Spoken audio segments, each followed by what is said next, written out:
محمد و آل محمد صلوات اللہم صلی علی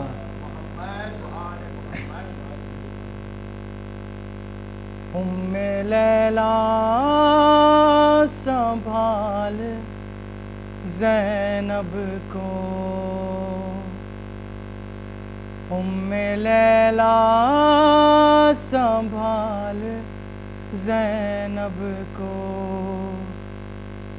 لا رہا ہوں میں لاشِ اکبر ام لیلا سنبھال زینب کو بولے ہوں گے حسین یہ رو کر ام لیلا سنبھال زینب کو لا رہا ہوں میں لاشِ اکبر ام لیلا سنبھال زینب کو نوجوان لاش ہے ضعیفی ہے میری نظروں سے دیکھ منظر کو کیسے ہمشیر کو سنبھالوں گا میں سنبھالے ہوئے ہوں اکبر کو تیرا احسان ہوگا یہ مجھ پر ام لیلا سنبھال زینب کو اس کے سینے سے لے کے نام علی میں نے برچھی ابھی نکالی ہے امتحان دے چکی میری غربت اب تیری بے کسی کی باری ہے تو بھی اس وقت یا علی کہہ کر ام لیلا سنبھال زینب کو دو نگینے تھے اس کی جھولی میں دونوں اکبر پہ کر دیے صدقہ صبر ایسا کہ اپنے بیٹوں پر میں نے روتے اسے نہیں دیکھا ہے مگر اب یہ لاشِ اکبر ام لیلا سنبھال زینب کو روک رکھا ہے اپنے اشکوں کو سب سے چھپ چھپ کے آہیں بھرتی ہے میں سمجھتا ہوں مادر اکبر تیری ممتا پہ جو گزرتی ہے رکھ کے اپنے کلیجے پہ پتھر ام لیلا سنبھال زینب کو آخری بین سماعت فرمائے ایسے لاشیں جواں اٹھائے ہوں ایڑیاں خط بناتی آتی ہیں ان نشانوں کو پیچھے پیچھے میرے اما زہرا مٹاتی آتی ہے، اس کی نظریں نہ دیکھے یہ منظر، ام لیلا سنبھال زینب کو لا رہا ہوں میں لاشِ اکبر، ام لیلا سنبھال زینب کو۔ بر محمد و آل محمد صلوات اللہم صلی۔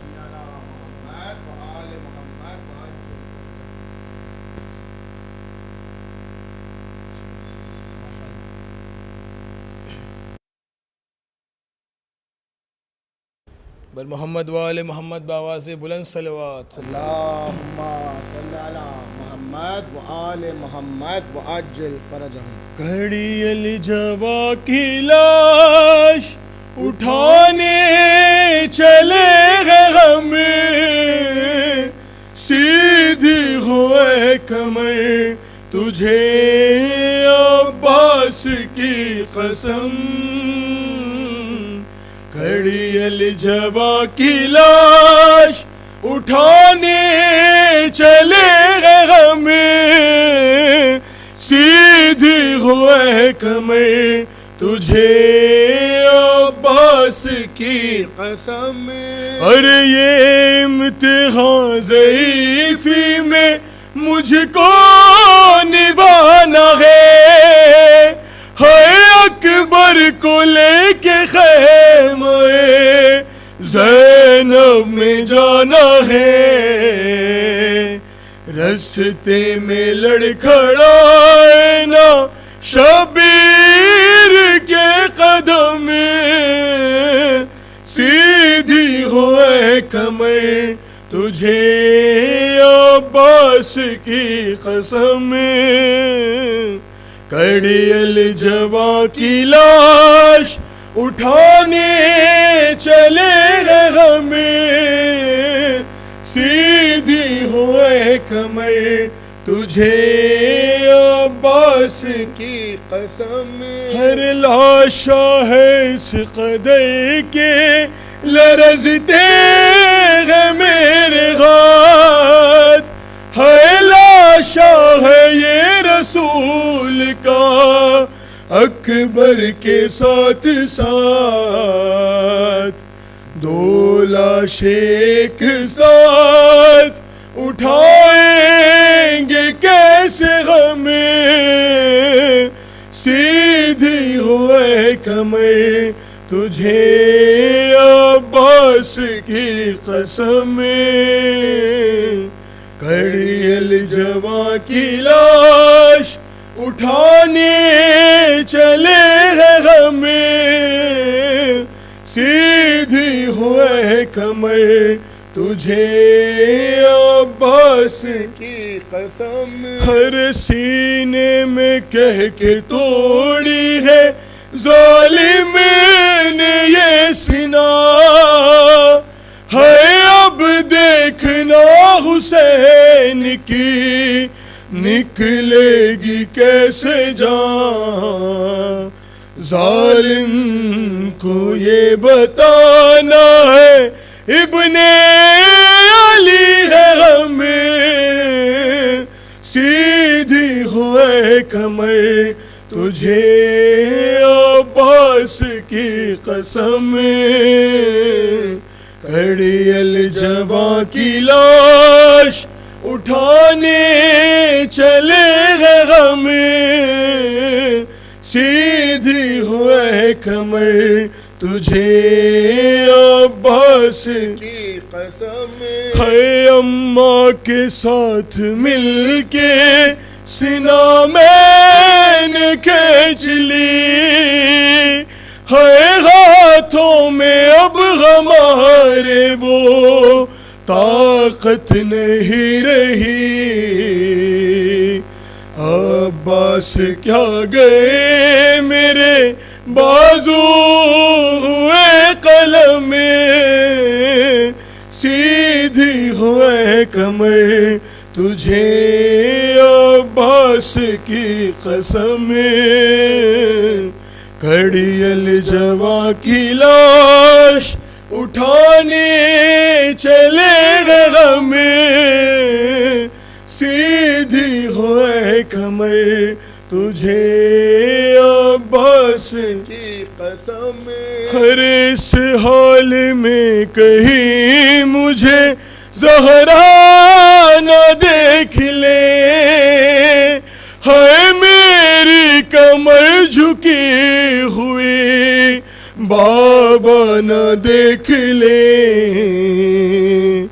آتے ہی ہوں گے میری مدد کو شرع امم سیدھی ہوئے کمر تجھے عباس کی قسم کھڑی الجوا کی لاش اٹھانے چلے غم سیدھی ہوئے کمر تجھے عباس کی قسم ہر باہیں گلے میں ڈال دی اکبر نے جس گھڑی ہے ابن علی نے روکے تکلم صدائے دی سانسیں بچی ہے اب میرے اکبر کے پاس کم سیدھی ہوئے کمر تجھے عباس کی قسم کڑی الجوا کی لاش اٹھانے چلے غم سیدھی ہوئے کمر تجھے عباس کی قسم بر محمد و آل محمد صلوات اللہ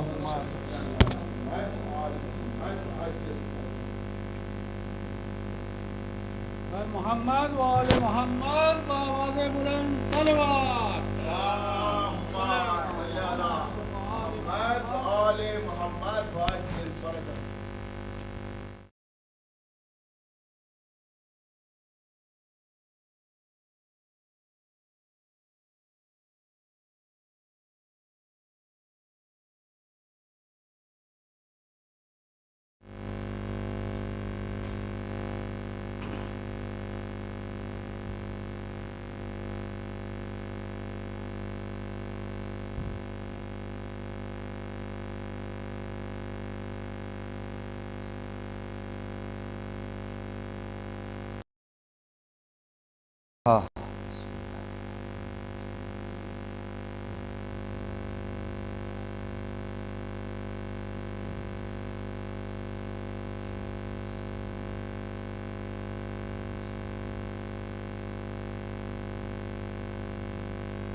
لا حول ولا قوة إلا بالله العلي العظيم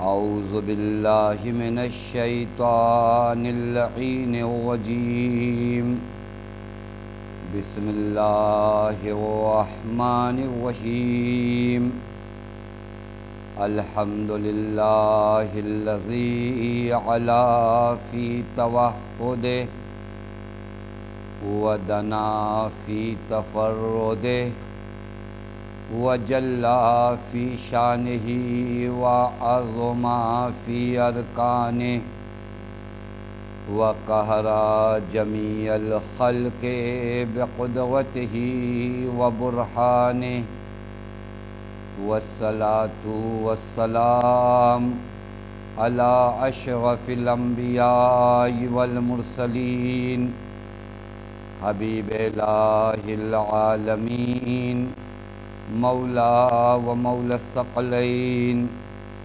جد الحسن والحسين مولانا ابی القاسم محمد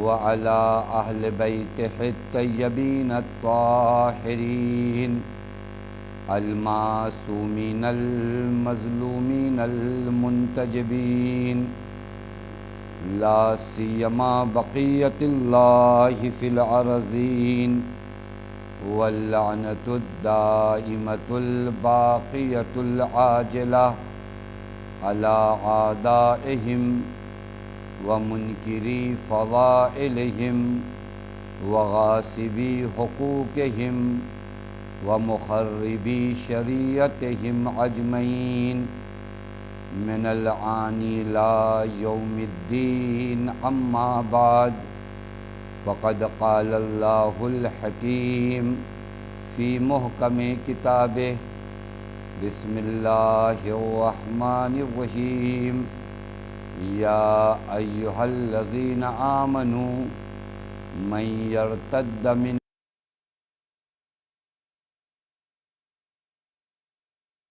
بقوم یحبہم ویحبونہ اذلۃ علی المؤمنین عزۃ علی الکافرین یجاہدون فی سبیل اللہ ولا یخافون لومۃ لائم ذالک فضل اللہ یؤتیہ من یشاء واللہ واسع علیم۔ صلوات پڑھے محمد وآل محمد۔ پروردگار عالم کا لاکھ لاکھ شکر ہے کہ اس معبود نے ہمیں اور آپ کو بارگاہ سید الشہداء میں حاضر ہونے کی توفیق عنایت فرمائی۔ یہ ہمارے لیے شرف کا مقام ہے، فضل کا مقام ہے کہ ہم سب سرکار سید الشہداء کی نوکری اور غلامی میں اپنی زندگی بسر کر رہے ہیں۔ اس در کی نوکری شہنشاہوں کی شہنشاہیت سے کہیں بالا ہے، اس در کی غلامی بادشاہوں کی بادشاہت سے بڑھ کر ہے، اور اگر کسی کو یقین نہ آئے تو آئے دیکھے حسین کے سچے غلاموں کو، جنہوں نے تخت و تاج کو ٹھکرا دیا لیکن حسین کی غلامی کو اپنے لیے زینت اور افتخار جانا ہے۔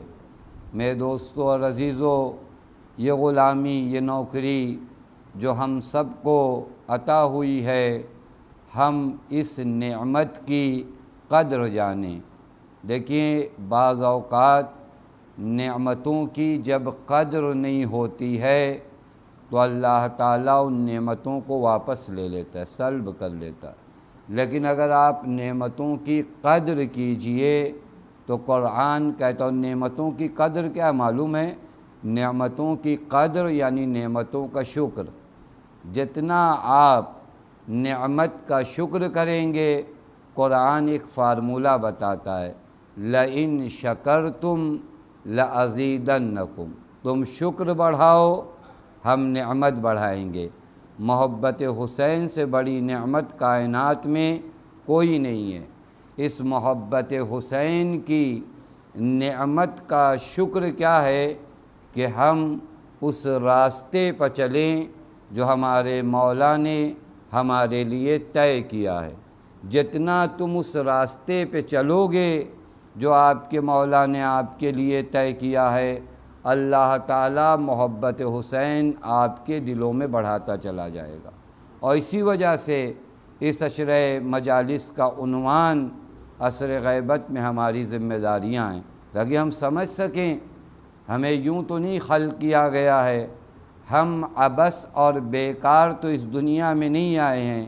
خدا کا کوئی عمل، کوئی فعل، کوئی کام حکمت سے خالی نہیں ہے۔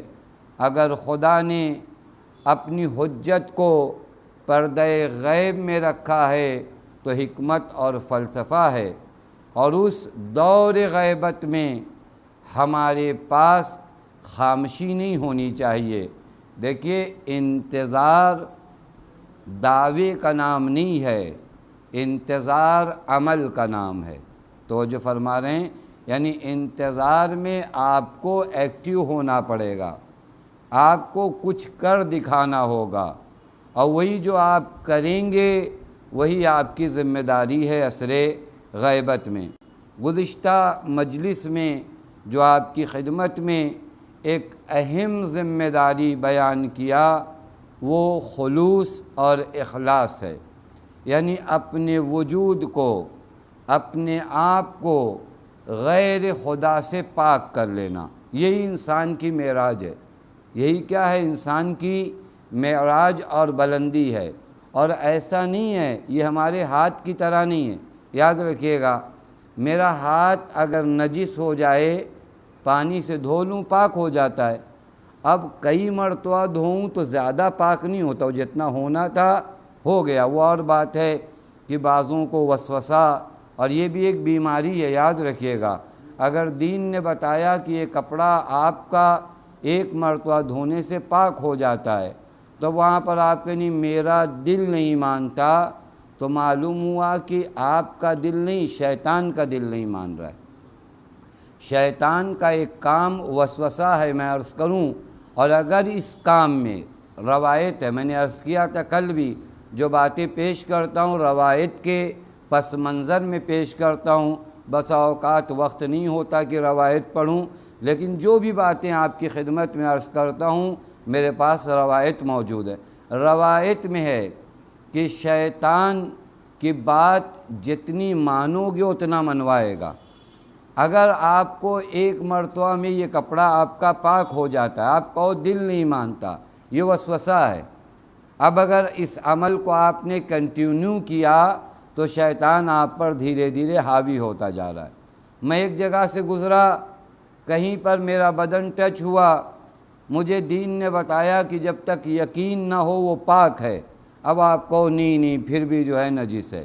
یہ مرحلہ ہے جہاں پر انسان کو وسوسے کا شکار نہیں ہونا چاہیے۔ میں یہاں نہیں رکنا چاہتا، میں آپ کو ایک مثال دے رہا تھا کہ اگر یہ میرا ہاتھ نجس ہوا، دھو لیا، پاک ہو گیا، اب کئی مرتبہ دھوؤں گا تو اس میں کچھ چینجنگ آنے والی نہیں ہے، پاک ہو گیا تو ہو گیا۔ آپ 100 مرتبہ بھی دھلو گے تو یہ پاکی ہے۔ توجہ فرما رہے ہیں، لیکن ہمارے وجود کا یہ حال نہیں ہے۔ میں جو آپ کی خدمت میں عرض کرنا چاہ رہا تھا، وہاں پاکیزگی بڑھتی جاتی ہے، یعنی خلوص کا مرحلہ جو ہے، ایسا نہیں کہ آپ کو نہیں میں اب پاک ہو گیا، کہتے نہیں، اس پر آپ کو برابر کام کرنا پڑے گا۔ یعنی جتنا آپ اپنے وجود کو خدا کے لیے خالص کرتے جاؤ گے، یہ مرحلہ آپ کو ہاتھ کی پاکیزگی کی طرح نہیں ہے، بلکہ دل کی پاکیزگی الگ ہے، ہاتھ کی پاکیزگی الگ ہے۔ ہاتھ ایک مرتبہ دھویا پاک ہو گیا، لیکن دل پر برابر یہ پاکیزگی بڑھتی جانا چاہیے، اور خلوص کے مرحلے طے ہوتے جانے چاہیے۔ اور اس پر بھی قرآن نے کہا ہے، کچھ لوگ مخلص ہوتے ہیں، کچھ لوگ مخلص ہوتے ہیں۔ مخلص جو پاک کرنے کی کوشش اپنے آپ کو جاری رکھتے ہیں، مخلص وہ جو کہ پاک ہو گئے۔ وہ جو پاک ہو گئے وہ انبیاء ہیں یا معصومین علیہم الصلاۃ والسلام ہیں؟ ایک صلوات پڑھے محمد وآل۔ اور شیطان نے ان کے بارے میں کہا ہے کہ میں ان تک نہیں جا سکتا، لیکن ہم جیسے لوگوں کے اوپر ہر لمحہ شیطان حملہ کرتا ہے۔ بہرکیف عرض یہ کرنا تھا کہ ایک ذمہ داری عصر غیبت میں اپنے آپ کو پاک کرنا ہے، یعنی اپنے وجود میں اخلاص پیدا کرنا ہے۔ اور روایت موجود ہے، بالاخلاص یتفاضل مراتب المؤمنین۔ اگر مومنین کا درجہ دیکھنا چاہتے ہو، آپ نے درجہ مومن تو سنا ہے نا، جناب سلمان کا وہ درجہ جناب ابوذر کا یہ درجے تو ہمارے ہاں منبروں سے پڑھے جاتے ہیں۔ پیغمبر فرماتے ہیں یہ مرتبہ مومنین کیسے بڑھتا ہے، کوئی 7ویں درجے پر، کوئی 9ویں درجے پر، کوئی 10ویں درجے پر۔ یہ درجات ایمان اخلاص کی بنیاد پہ بڑھتے ہیں، جس کا خلوص جتنا زیادہ اس کا درجہ ایمان اتنا بڑا ہے۔ ایک صلوات پڑھے محمد و آل محمد۔ بس ایمان اگر طے کرنا ہو کہ کون ایمان کا کون سا رینک رکھتا ہے تو دیکھو کہ اخلاص کس مرحلے تک اس کے وجود میں ہے۔ یہ وہ ذمہ داری تھی، عرض کیا، جو ہمیں اور آپ کو عصر غیبت میں انجام دینا۔ کیوں معلوم ہے آپ کو؟ ایک وجہ یہ ہے کہ جب معرکہ ہوتا ہے نا، دیکھیں جب تک کوئی معرکہ نہیں ہوا، یعنی آپ معرکہ کربلا کو دیکھ لیجئے، جب تک یہ معرکہ کربلا رونما نہیں ہوا تھا، کتنی تعداد تھی؟ آپ اندازہ لگائیے، 18,000 لوگوں نے بیعت کیا جناب مسلم ابن عقیل کی، 12,000 خط آئے کوفے سے مولا امام حسین کے لیے، چونکہ ابھی معرکہ ہوا نہیں تھا، ابھی کربلا رونما نہیں ہوئی تھی، تو تعداد بہت زیادہ تھی۔ لیکن جب معرکہ کربلا ہوا تو حق کے لشکر کی تعداد کتنی تھی؟ 72۔ یعنی معرکہ ہونے سے پہلے کی آوازیں اور ہوتی ہیں، معرکہ جب رونما ہو جائے تو نعرے اور ہوتے ہیں۔ اخلاص عصر غیبت میں اس وجہ سے ضروری ہے کہ امام وقت کے ساتھ ثابت قدم فقط وہی لوگ رہ سکتے ہیں جو مخلص ہیں، جو ریاکار ہوتے ہیں۔ ریاکار کیوں آتے ہیں؟ کیونکہ ان کو لگتا ہے کہ چلو نام ہو جائے گا، چلو لوگ پہچان جائیں گے، لیکن جب اسے یہ لگنے لگتا ہے کہ میری جان چلی جائے گی، میں تو مر جاؤں گا، میری دنیا برباد ہو جائے گی، تو اب جو ریاکار ہوتا ہے وہ امام وقت کے ساتھ رکتا نہیں ہے۔ لیکن مخلصین کا عالم یہ ہوتا ہے کہ انہیں امام وقت کہتا ہے چلے جاؤ تو یہ جاتے نہیں ہیں۔ ایک صلوات پڑھے محمد و آل محمد۔ لہذا اگر وقت کے امام کی نصرت کرنا ہے تو اخلاص ضروری ہے، اور یہ کنڈیشن میں اپنی طرف سے نہیں بیان کر رہا ہوں، یہ کنڈیشن امام حسین نے رکھی۔ جب آپ مکے سے نکلنے لگے، کئی مرتبہ میں نے اس جملے کو آپ کی خدمت میں اس عشرہ مجالس میں دہرایا کہ مولا جب مکے سے نکلنے لگے تو کنڈیشن یہ نہیں رکھی جس کے پاس تلوار زیادہ ہو ہمارے ساتھ آئے، جس کے پاس گھوڑا بہت زیادہ ہو ہمارے پاس آئے، پیسہ اگر بہت زیادہ ہے تو ساتھ چلے، بہت لوگ اس کے خاندان میں مجمع اگر زیادہ ہے تو ہمارے ساتھ آئے۔ ایسی کوئی بھی کنڈیشن حضرت نے نہیں رکھی۔ حضرت نے ایک کنڈیشن رکھی کہ اگر میرے ساتھ کربلا کا سفر طے کرنا ہے تو ایک کنڈیشن ہے، من کانا باذلاً فینا مہجتہ، جو ہماری راہ میں اپنا خون جگر بہا سکتا ہو وہ ہمارے ساتھ آئے۔ یعنی پہلے ہی مرحلے میں حضرت نے واضح کر دیا کربلا ریاکاروں کی جگہ نہیں ہے، کربلا مخلصین کی جگہ ہے۔ ایک صلوات پڑھے محمد وآل۔ کہ اگر کربلا آنا ہے تو مخلص بن کر آؤ، اور واقعاً جو لوگ آئے تھے وہ اخلاص کے کس درجے پر تھے، کبھی آپ اسے غور کریے۔ عموماً مصائب میں جملات پڑھے جاتے ہیں، لیکن اصحاب سید الشہداء کے فضائل یہ ہیں، حضرت نے فرمایا جاؤ چلے جاؤ، تمہاری جنت کا میں ضامن ہوں، جاؤ چلے جاؤ۔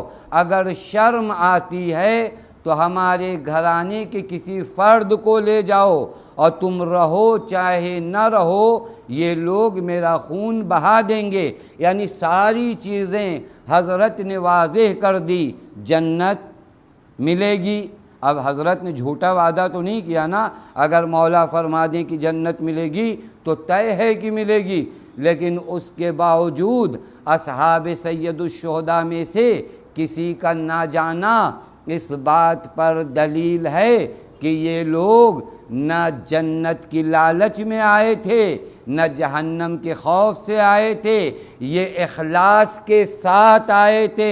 جہاں خلوص ہوتا ہے وہاں خدا کے علاوہ کوئی اور نظر نہیں آتا۔ ایک صلوات پڑھے محمد والے، توجہ فرما رہے ہیں، جہاں اخلاص ہو وہاں خدا کے علاوہ کوئی اور نظر نہیں آتا۔ اب میرا دل چاہتا ہے کہ یہ جملہ کہہ دوں کہ شہدائے کربلا نے اپنے مولا امام علی علیہ السلام سے یہ چیز سیکھی تھی، جہاں مولا نے فرمایا ما عبدتکا خوفا من النار ولا طمعا فی الجنہ، اے میرے اللہ میں نے تیری عبادت نہ جہنم کے ڈر سے کیا نہ جنت کی لالچ میں کیا، ولیکن وجدتک للعبادہ فعبدتک، میں نے تجھے لائق عبادت جانا تو تیری عبادت کیا۔ اس جملے کو مولا نے فرمایا تھا، شہدائے کربلا نے فرمایا کہ ہم اسی علی کے ماننے والے ہیں جس علی نے عبادت نہ جنت کی لالچ میں کی ہے نہ جہنم کے خوف سے کی ہے، ہم اسی علی کو مانتے ہیں، لہٰذا ہم حسین کے ساتھ جو آئے ہیں نہ جنت کی لالچ میں آئے نہ جہنم کے خوف سے آئے، چونکہ ہم جانتے ہیں کہ نصرت حسین ہمارا وظیفہ اور ذمہ داری ہے، اسی ذمہ داری کو ادا کرنے آئے ہیں۔ ایک صلوات پڑھے محمد وآل محمد۔ بس یہ پہلا مرحلہ جہاں دل کی طہارت ضروری ہے عصر غیبت میں، اخلاص کا اگر آپ شارٹ کریے نا تو یعنی دل کی طہارت، وجود قلب کی طہارت، یہ پہلا مرحلہ آپ کو عصر غیبت میں طے کرنا ہے۔ دوسری ذمہ داری جو آپ کی خدمت میں مجھے آج عصر غیبت کی ذکر کرنا ہے، جس سے آج ہمارا معاشرہ غافل ہے، وہ سمجھتا ہے یہ ہماری ذمہ داریوں میں سے نہیں ہے، اس دوسری ذمہ داری کا نام ہے لقمہ حلال۔ عصر غیبت میں سب سے اہم ذمہ داری کا نام اخلاص کے بعد لقمہ حلال، پاک غذا، حلال کھانا۔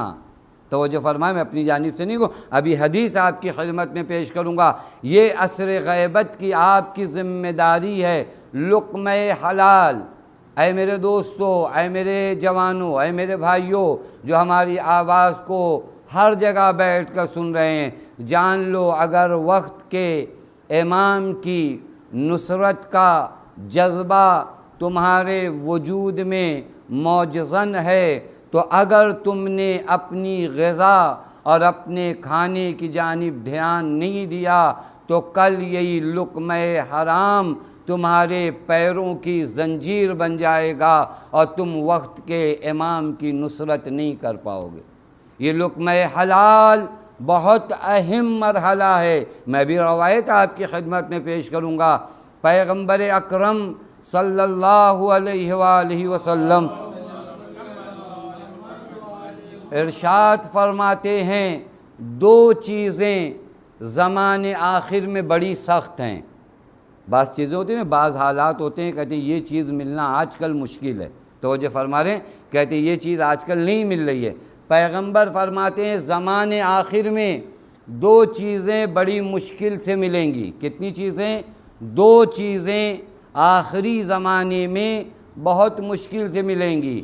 اقلو ما یکونو فی آخر الزمان، آخر الزمان میں دو چیزوں کا ملنا بڑا مشکل ہو جائے گا۔ ایک اخن یوسک بہی و درہم حلال، عجیب مرحلہ ہے۔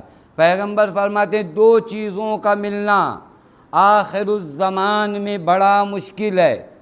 ایک ایسا بھائی جس پر بھروسہ کر سکتے ہو، دوست، ایسا دوست جس پر آپ بھروسہ کر سکتے ہو۔ اب یہیں پر شاید میں گزارش کروں اپنے جوانوں سے کہ اگر تمہیں ایسا معتمد بادین دیندار دوست ملا ہے تو اسے ہاتھ سے جانے نہ دو، چونکہ یہ مشکل کام ہے اس زمانے میں۔ کبھی کبھار ہمارے ہاں تھوڑی تھوڑی باتوں پر تعلقات ہم ختم کر لیتے ہیں، جبکہ ان تعلقات کو صحیح کیا جا سکتا ہے۔ دیکھیے شیطان ہے، اس نے اپنا کام کیا۔ کبھی ہمارے ہاں دو بچوں دو جوانوں کی دوستی ہے، کسی ایک بات پر ایک دوسرے سے ناراض ہو گئے، اب جو ناراض ہوئے ان دوریوں کو جلدی ختم کرو، جتنا ٹائم گزرے گا فاصلہ بڑھتا جائے گا۔ اور یہاں پر یہ مت سوچنا میں کیوں پہلے بات کروں، اس نے بات بند کیا تھا میں کیوں ایسا کروں، نہیں نہیں نہیں نہیں، آپ کے لیے وہ ایک قیمتی سرمایہ ہے، ایک دوست ایک قیمتی دولت ہے تمہارے پاس، خاص کر آخر الزمان میں۔ پیغمبر فرماتے ہیں اخن یوثق بہی، ایسا بھائی، بھائی سے مراد یہاں پر دوست ہے، بھائی دوست جس پر تم اعتماد کر سکتے ہو، بھروسہ کر سکتے ہو، یہ پہلی وہ چیز ہے جس کا ملنا بڑا مشکل ہے۔ وَدِرْہَمٌ مِّنْ حلال، دوسری چیز جس کا ملنا آخر الزمان میں بہت مشکل ہے، وہ پاک مال، وہ پاک غذا، وہ پاک مال اس آخر الزمان میں ملنا مشکل ہے۔ اب یہاں پر کوئی یہ نہ سوچے ناممکن ہے، ناممکن الگ چیز ہوتی ہے، مشکل الگ چیز ہوتی ہے، اور جب کوئی چیز مشکل ہوتی ہے تبھی اس کا ثواب بھی زیادہ ہوتا ہے۔ افضل الاعمال احمدها، اعمال میں سب سے افضل عمل کیا ہوتا ہے؟ جس میں زحمت زیادہ ہو۔ تبھی روایت کہتی کہ اگر کوئی انسان رزق حلال کی تلاش میں اپنے گھر سے نکلتا ہے تو وہ مجاہد کی طرح ہے۔ یہ کیوں کہا روایات نے؟ چونکہ آخر الزمان میں رزق حلال ملنا مشکل ہے، لیکن اتنا یاد رکھنا مشکل ہے، ناممکن نہیں ہے۔ تھوڑا سے آپ وہاں پر استقامت دکھاؤ، ڈٹو، ایسا نہ ہو تھوڑا سے مشکل آئی میں حرام کی جانب کیا ہے بڑھ گیا۔ ہم تو انتظار نہیں کرتے نا، خدا رازق ہے، خدا نے ہمیں خلق کیا ہے، اس نے ہمارے رزق کی ذمہ داری لیا ہے، تم صبر کرتے خدا تمہیں رزق حلال دیتا، لیکن ہم صبر نہیں کرتے۔ نہیں، قرآن کی آیت ہے نا، من یتق اللہ، جو تقوی الہی اختیار کرے گا اب مشکل سے خدا اس کو نکالے گا، یعنی وہ جس مشکل میں پھنسا ہوگا اس مشکل سے رہائی کا سبب کون کا بنائے گا؟ خدا بنائے گا۔ آپ مشکل میں رکتے ہی نہیں، تھوڑا سے مشکل آئی، تھوڑا سے پریشانی آئی، ہم کہتے اب اس کے علاوہ چانس نہیں، چلو دو جھوٹ بولتے ہیں لاتے ہیں پیسہ، کون اتنا جو ہے اپنا رکے گا اور کیا نام ہے ریکویسٹ کرے گا؟ نہیں نہیں، یہاں پر آپ کو صبر کرنے کی ضرورت تھی، استقامت دکھانے کی ضرورت تھی، وگرنہ یاد رکھیے گا اگر یہ رزق حلال، آپ کیا سمجھتے ہو؟ آپ کے سر پر آپ کے بچوں کی نسبت فقط اتنی ذمہ داری ہے کہ آپ نے اسے اچھا ایجوکیشن دے دیا، اچھے اسکول میں ایڈمیشن کرا دیا، اچھے گھر میں رکھ دیا، آپ کی ذمہ داری تمام ہو گئی؟ نہیں، پیغمبر فرماتے ہیں ایک باپ کی ذمہ داری اپنے گھر میں یہ ہے کہ وہ اپنے اولاد کو پاک غذا کھلائے۔ ابھی میں انشاءاللہ عرض کروں گا جو نجس غذا یعنی مال حرام کھلایا جاتا ہے اس کا ایفیکٹ کیا ہوتا ہے، اور اس ایفیکٹ کی وجہ سے وہ انسان ناصر امام نہیں بن سکتا۔ معلوم ہے یہ پاک غذا کس قدر اہم ہے، اور شیطان بھی پورا کاروبار یہی کرتا ہے۔ معلوم ہے آپ کو، شیطان بھی آپ کے مال کو نجس کرنے کی ساری کوشش کرتا ہے، کیونکہ شیطان جانتا ہے غذائے پاک یعنی کھانا اگر پاک ہو تو انسان کے وجود میں نورانیت لے آتا ہے، اور جس کا وجود نورانی ہو جاتا ہے وہ میری بات نہیں مانتا، میری بات وہی مانتا ہے جس کے وجود میں اندھیرا ہو۔ لہذا شیطان ہر ممکن کوشش یہ کرتا ہے کہ آپ کو حلال غذا سے دور کرے۔ اب اس کے سسٹم ہوتے ہیں، وہ کہتا ہے آپ کو مثلاً طرح طرح کی بات سمجھاتا ہے، ارے مارکیٹ میں سب تو جھوٹ بول رہے ہیں، میں نہیں بولوں گا تو کیسے چلے گا، ارے آج کل یہی چلا ہے کیا کیا جائے۔ نہیں، یہ شیطان کے ورغلے ہیں، وہ اثرات آپ کی زندگی پر کہاں ہوں گے معلوم ہے؟ بہت سے سخت اثرات ہیں۔ 5 اثر ہیں جو روایت میں بیان کیا کہ میں بھی آپ کو بیان کر دوں، لیکن اس سے پہلے آپ کی خدمت میں عرض کروں، روایات کو دیکھ لیجئے، آیات قرآنیہ کو دیکھ لیجئے، سب کے سب ہمیں کس جانب متوجہ کراتے ہیں؟ رزقاً حلالاً طیبا، رزق حلال پاک ہونا چاہیے۔ آپ قرآن میں دیکھیے، قرآن میں 3 آیتیں ایسی ہیں جو تینوں آیتوں میں 3 گروہ سے خطاب، ایک مرتبہ تمام لوگوں کو کہا گیا کہ رزق طیب کھاؤ، ایک مرتبہ مومنین کو مخاطب کر کے کہا گیا کہ تم رزق حلال کھاؤ، ایک مرتبہ انبیاء کو یا ایھا الرسول، اپنے پیغمبروں کو بھی خدا نے کیا حکم دیا؟ کلو طیبہ، پاک غذا کھانا۔ پس مسئلہ جو ہے بہت اہم ہے۔ میں ایک روایت دیکھ رہا تھا، پیغمبر اکرم صلی اللہ علیہ وآلہ وسلم فرماتے ہیں کہ جب پیغمبر معراج پر گئے نا تو پیغمبر نے ایک گروہ کو دیکھا، چونکہ معراج کی احادیث میں بڑے مرحلے ہیں جو ہم آپ کو سمجھنے کی ضرورت ہے۔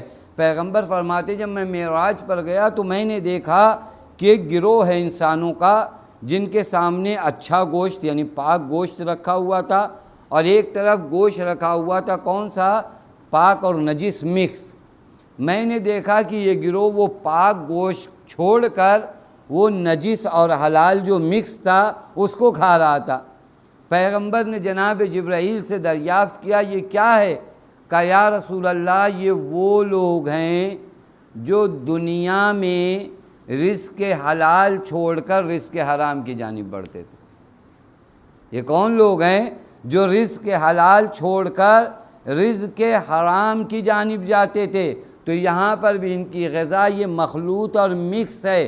یہ پیغام تھا ہمارے لیے اور آپ کے لیے کہ اگر آپ رزق حلال کی تلاش میں نکلتے ہو تو مشکل تو ہوگی، لیکن یاد رکھنا وہ ایک لقمہ جو حلال تمہارے شکم میں جائے گا وہ تمہارے دل کو منور کرے گا، اور جب دل منور ہو جاتا ہے تو انسان نور کی تلاش میں نکلتا ہے، اور جب نور کی تلاش میں نکلتا ہے تو اپنے وقت کے امام کو ہر جگہ پر دیکھتا ہے۔ ایک صلوات پڑھے محمد وآلہ محمد۔ پس مسئلہ بہت اہم ہے میرے دوستو عزیزو کہ غیبت کے زمانے میں اس جانب دھیان نہیں دیا جاتا۔ ہم سوچتے ہیں کیا ہوا، ہم لوگ کبھی کبھار یہ ہوتا ہے 10 دعائیں 15 دعائیں بڑھا کے پڑھ لیں گے چلے گا، نہیں، یہ 10-15 دعائیں بڑھا کر تو کچھ حل ہونے والا نہیں ہے۔ توجہ فرما رہے ہیں، اگر میرے وجود میں اندھیرا آ چکا ہے تو ان دعاؤں کا بھی اثر مجھ پر ہونے والا نہیں ہے۔ پہلے اپنے آپ کو اجالے میں لے کر آؤں۔ توجہ فرما رہے ہیں، اجالے میں لانے کا طریقہ یہ ہے کہ تم اپنے رزق کی جانب دیکھو۔ قرآن ایک جملہ کہتا ہے، شاید یہ پیغام میں آپ سب کی خدمت میں پہنچو۔ قرآن کہتا ہے فَلْيَنظُرِ الْإِنسَانُ إِلَىٰ طَعَامِهِ، انسان اپنی غذا کی جانب نگاہ کرے۔ اس کا مطلب کیا ہوتا ہے؟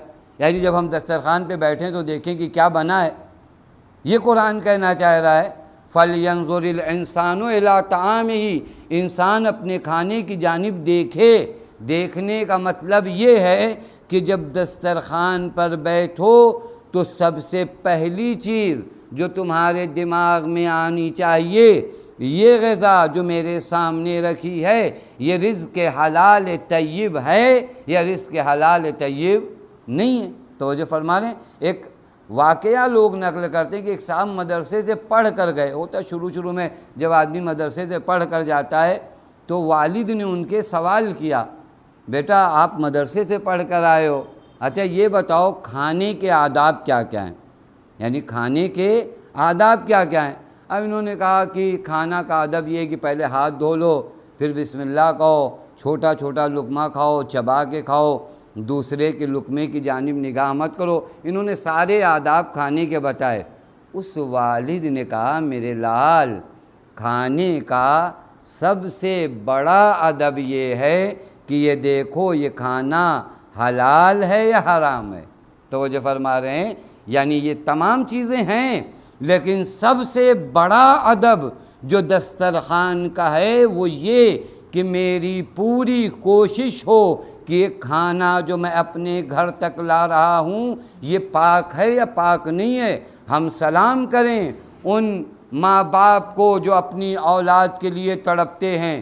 اگر ایک کھانے میں زہر ملا ہوا ہو، میرا بچہ 1000 مرتبہ ضد کرے کہ نہیں یہ کھانا مجھے کھانا ہے، اور مجھے یقین ہو جائے کہ اس کھانے میں زہر ہے یا اس کھانے میں کوئی ایسی چیز ہے جو میرے بچے کو نقصان کر جائے گی، تو میں یہ سوچوں گا کہ چلو تھوڑی دیر بھوکا رہ جائے چلے گا، لیکن یہ زہر آلودہ کھانا اسے میں نہیں دوں گا۔ میرے دوستو عزیزو، یہ کھانا اس کے جسم کو نقصان پہنچا رہا تھا تو آپ نے یہ کھانا نہیں دیا۔ وہ کھانا جو مال حرام سے آیا تھا وہ اس کی روح کو نقصان پہنچا رہا ہے، وہ کھانا آپ نے کیسے دے دیا؟ ایک سوال ہے، وہ کھانا آپ نے اس بچے کے حوالے کیسے کر دیا؟ اس کا مطلب یہ ہے کہ آپ اپنے بچے سے محبت نہیں کرتے، الفت نہیں کرتے۔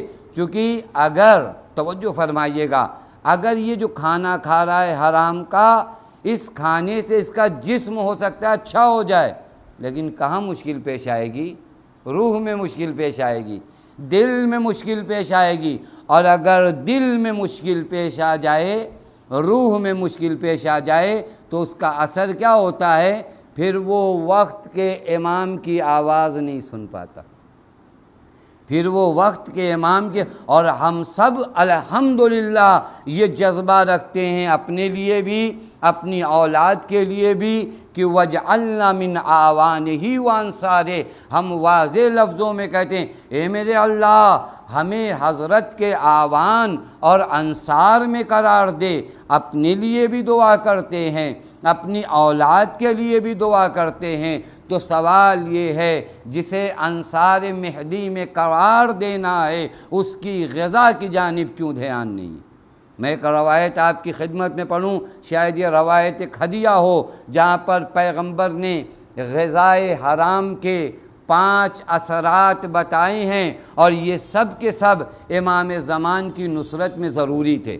پیغمبر فرماتے ہیں یا علی من اکل الحرام، اے علی جو حرام کھاتا ہے اس کے اوپر 5 مصیبتیں آتی ہیں۔ اور 5 مصیبتوں سے پہلے ایک مصیبت میں اور آپ کی خدمت میں عرض کروں، سب سے بڑی مصیبت معلوم ہے مال حرام کی کیا ہے؟ محبت علی چلی جاتی۔ سب سے بڑی مصیبت کیا ہے؟ یہ محبت۔ یہ آپ کو لگتا ہے نا یہ اوپر اوپر والی محبت ہے، یہ محبت جو ہے چلی جاتی۔ آپ دیکھ لو، میں نے یہ واقعہ ابو الاسود دوئلی کا آپ کی خدمت میں پڑھا تھا، اس زاویے سے کہ جب مولا نے انہیں ہٹایا تھا، یہی ابو الاسود دوئلی کی بیٹی نے جب اس شہد کو چکھا جو شہد امیر شام نے بھیجا تھا، تو آ کر کہا میری لاڈلی یہ شہد تھوک دو۔ کہا بابا کیوں؟ کہا اس امیر شام نے یہ شہد جو تمہارے لیے بھیجا ہے، اس شہد کی مٹھاس کے ذریعے وہ تمہارے دل سے محبت علی کی مٹھاس کو نکالنا چاہتا ہے۔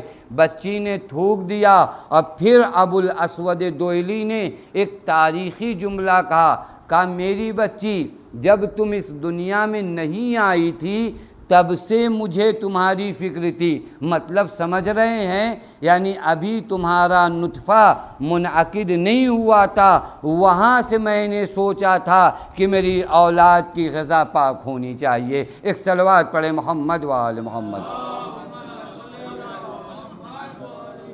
بس توجہ فرما رہے ہیں یہاں پر پیغمبر یا علی من اکل الحرام، جو حرام کھاتا ہے، 5 مصیبتیں، 5 مشکلیں۔ اور یہ مصیبت آپ دیکھیے گا، یہ سب مصیبتیں اگر آ گئی تو میں نصرت امام نہیں کر سکتا۔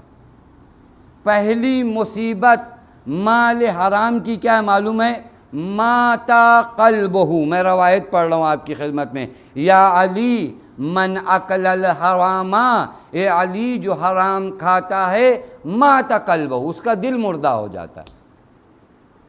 کیا مردہ ہوتا ہے؟ دل مردہ ہو جاتا ہے۔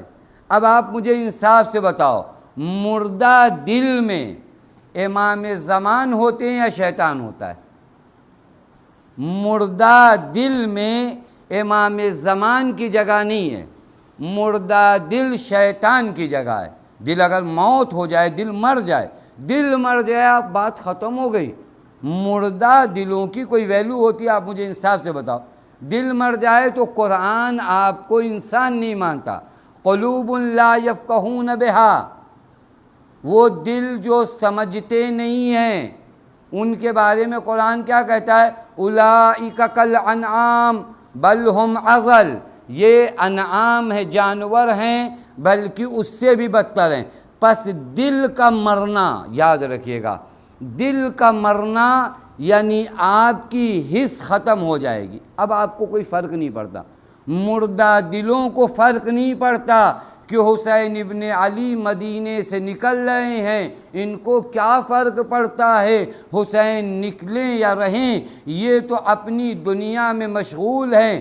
امام انہیں بار بار آواز دیتے ہیں، الا ترون الی الحق لا یعمل بہ والی الباطل لا یتناہی عنہ، کیا تم نہیں دیکھتے حق پر عمل نہیں ہو رہا ہے، باطل سے نہیں روکا جا رہا ہے۔ الا وان السنۃ قد امیتت وان البدعۃ قد احیت، کیا تم نہیں دیکھ رہے ہو کہ سنتوں کو پامال کیا جا رہا ہے، بدعتوں کو زندہ کیا جا رہا ہے، لیکن مردہ دلوں کے کانوں میں آواز نہیں ٹکراتی ہے۔ اب تو سمجھو مردہ اگر دل ہو جائیں تو وقت کا امام بلاتا ہے، انسان جاتا نہیں ہے۔ اب اگر ہمارے دل زندہ ہوں گے تو جب وہ آئیں گے اور آواز دیں گے، الا یا اہل العالم ان جدی الحسین قتلوہ عطشانا، تو یہ آواز انہی کانوں میں جائے گی تو سب کے کانوں میں،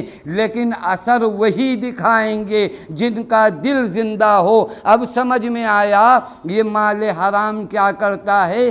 دل مردہ کر دیتا ہے تاکہ نصرت امام کے لیے اٹھ نہ پاؤ۔ ایک صلوات پڑھے محمد وال۔ دل مردہ ہو گیا، بات ختم ہو گئی۔ اب پڑھتے رہو نمازیں، پڑھتے رہو روزے، اور یہ مجلسیں جو ہوتی ہیں اسی لیے ہوتی ہیں کہ ان دلوں کو مردہ نہ ہونے دیا جائے۔ مجلسوں کا کام کیا ہے؟ دلوں کو زندہ کرنا، انہی بیانات کے ذریعے کہ تمہارے دل زندہ ہو۔ میں نے وہ روایت پڑھا تھا نا، من جلس مجلسا یحییٰ فیہ امرنا لم یمت قلبہ یوم تموت القلوب، جو ہماری ایسی مجلسوں میں آتا ہے جہاں ہماری باتوں کو بتایا جاتا ہے، تو جس دن سارے دل مردہ ہو جاتے ہیں اس کا دل مردہ نہیں ہوتا، یعنی جب تمام عالم کا دل مردہ ہو جائے گا اس وقت بھی ایک حسینی کا دل زندہ ہوگا، اور جب حسینی کا دل زندہ ہوگا تو امام وقت کی آواز کو سنے گا۔ تو جو فرما رہے ہیں، پس دیکھیں کتنی بڑی مصیبت ہے، دل مر جاتا ہے، موت آ جاتی ہے، دل مر جاتا۔ اب یہ اس کو تعبیر کی ہماری روایات میں، مولا نے خود فرمایا یہ چلتی پھرتی لاشیں، یہ چلتی پھرتی لاشوں کا معنی کیا ہے؟ لاش ہے تو چل کیوں رہی ہے؟ وہ انہی مردہ دلوں کی جانب امام علی فرما رہے ہیں، یہ جنہیں دیکھ رہے ہو کہ دوڑ رہے ہیں، جا رہے ہیں، آ رہے ہیں، یہ زندہ نہیں ہیں۔ آپ مجھے انصاف سے تو بتاؤ نا، اگر کوئی زندہ ہو اسے زہرا بلائے وہ نہ آئے، اگر کوئی زندہ ہو اسے علی بلائیں وہ نہ آئے، اگر کوئی زندہ ہو اسے حسن مجتبیٰ بلائیں وہ نہ آئے۔ اس کا مطلب یہ ہے کہ شیطان کا ایک حربہ یہ ہے کہ دلوں کو مردہ کر دیا جائے۔ جب دل مردہ ہو جاتے ہیں تو علی تنہا ہو جاتا ہے، یاد رکھیے گا، پھر کسی علی کو تنہا مت ہونے دیجیے گا۔ یہ پہلا اثر مال حرام کا ہے، دل کیا ہو گیا؟ مردہ ہو گیا۔ دوسرا اثر معلوم ہے کیا ہے؟ وَخَرُقَ دِينُهُ، دوسرا اثر مال حرام کا، دین پرانا ہو جاتا ہے۔ دین پرانا ہو جاتا ہے یعنی کیا؟ یعنی اس کو دین کی باتوں پہ یقین نہیں ہوتا۔ بعض لوگوں سے آپ کہیے نا ارے یہ دین کا، کہ چھوڑو بھائی 1400 سال پرانی بات، وہ دین ہمارے کون سا کام آنے والا، آج کی بات کرو۔ آپ دیکھ لیجئے سماج و معاشرے میں کبھی آپ باتیں کریے، بعض کہتے زبردستی کا آپ لوگ لگا رکھے ہو، وہ 1400 سال پہلے ایک چیز آئی تھی، آپ اسی کو لے کر ڈھو رہے ہو۔ آپ دیکھنا جب بھی کوئی اس طرح کی بات کرے نا جہاں دین افسانہ بن جائے، تو دیکھنا مال حرام کا ایک اثر یہ ہوتا ہے کہ دین ختم ہو جاتا ہے۔ اب اسے دین کی باتیں سمجھ میں نہیں آتی۔ آپ دیکھ لیجئے انسان دین کو بیچتا ہے مال حرام کے آنے کے بعد۔ دین کا بازار گرم ہوتا ہے، دین بیچا جاتا ہے، دین خریدے جاتے ہیں۔ سب سے زیادہ قیمت کس کی لگتی ہے معلوم ہے؟ دین کی۔ دین کی مارکیٹ ہے، دین بکتا ہے، لیکن کون لوگ بیچتے ہیں؟ جو مال حرام کھاتے ہیں۔ آپ نے بعض واقعات سن رکھے ہیں۔ ایک شخص ہے نا مہدی عباسی کے دور میں، شریک ابن عبداللہ نخعی، کیا نام ہے اس کا؟ شریک ابن عبداللہ نخعی۔ اسے مہدی عباسی نے بلایا اور اس نے کہا کہ آپ یہ پورا واقعہ آپ سنے ہو، میں فقط آپ کو وہاں تک لے جانا چاہ رہا ہوں کہ میسج آپ کی خدمت میں دے دوں۔ کہا کہ دیکھو تمہیں میرے 3 کام میں سے ایک کام کرنا پڑے گا۔ ایک یہ کہ میرے حکومت میں آپ قاضی القضات بن جاؤ، چیف جسٹس بن جاؤ، بڑا عہدہ ہے۔ اگر وہ نہیں قبول کرتے تو آپ میرے بچوں کو پڑھانا شروع کر دو، اور اگر وہ بھی نہیں منظور ہے تو کم از کم میرے ساتھ ایک مرتبہ بیٹھ کر کھانا کھا لو۔ یہ بیچارے سوچے کہ ٹھیک ہے قاضی القضات بنوں گا تو اس کے ظلم میں شریک ہو جاؤں گا، اس کے بچوں کو پڑھاؤں گا تو کل وہ بھی بادشاہ بنیں گے، ظالم بنیں گے تو میں بھی شریک رہوں گا۔ کہ یہ آسان کام ہے، ایک مرتبہ کھانا کھانے میں کیا جاتا ہے؟ کہ دسترخوان بچھا بیٹھ گئے، جیسے ہی یہ لقمہ حرام شکم کے اندر گیا نا، کہا کہ وہ آپ جو کہہ رہے تھے نا قاضی القضات بننے کے لیے، وہ بھی منظور ہے، اور آپ کے بچوں کو پڑھا بھی دوں گا۔ تو جو فرما رہی یہ مال حرام ہے۔ خرقا دینہ، دین کیا ہوتا ہے؟ ختم ہو گیا، دین کی بات ختم ہو گئی۔ اب تک بہت بڑے دیدار تھے، ختم۔ ملتا ہے روایت میں، خود اسی واقعے کو آخر میں ہمارے یہاں نہیں پڑھا جاتا، ملتا ہے ایک مرتبہ جب یہ ان کے ایک سیلری معین ہو گئی نا، آپ کو اتنا وظیفہ ملے گا، یہ بیچارے اپنی سیلری لینے آئے نا، تو ایک مرتبہ وہ جو بانٹتا تھا سیلری، اس نے ان کو آدھا پیسہ دیا۔ تو انہوں نے کہا بھائی پورا کہاں ہے؟ کہا کہ بعد میں لینا۔ کہا نہیں مجھے ابھی چاہیے۔ تو اس نے کہا ایسا مانگ رہے ہو جیسے کچھ دیا ہے تم نے ہم کو، ہم لوگ تو دے رہے ہیں تم کو، ایسے تم نے کچھ بیچا ہے کیا اس کے بدلے پیسہ مانگ رہے ہو؟ تو اس نے ایک جملہ کہا، واللہ بعت دینی، قسم خدا کی میں نے اپنا دین تمہیں بیچا ہے۔ ایک صلوات پڑھے محمد والوں۔ اس سے بڑا کوئی قیمت لگاؤ گے؟ میں نے اپنا دین تمہیں بیچ دیا۔ پس کہنے کا مطلب خرق دینہ، دوسرا اثر مال حرام کا کیا ہے؟ دین ختم۔ اب آپ اس کو دیکھیے اثر غیبت سے ملا کر دیکھیے گا، اثر غیبت میں دل زندہ ہو، دین زندہ ہو۔ تیسرا اثر معلوم ہے کیا مال حرام کا؟ ضعف یقینہ، انسان کا یقین کمزور پڑ جاتا ہے۔ آج میں اپنی بات کروں، قیامت پر کتنا یقین رہ گیا مجھے نہیں پتا۔ مانتے ہیں، سب کو معلوم ہے کہ قیامت آنی ہے، لیکن اگر کسی کو یہ یقین ہو، واقعاً یقین ہو کہ قیامت آنی ہے، تو وہ کیا کرے گا؟ مجھے انصاف سے بتاؤ۔ کسی کو یہ یقین ہے کہ جو کچھ کروں گا اس کا حساب دینا پڑے گا؟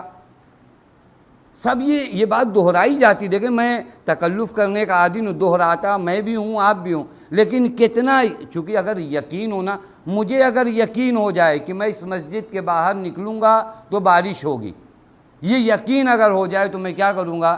پہلے سے انتظام کروں گا کہ کوئی چھاتا وغیرہ مل جائے تو اچھا ہو جائے۔ لیکن اگر مجھے یقین نہیں ہے تو نکل جاؤں گا۔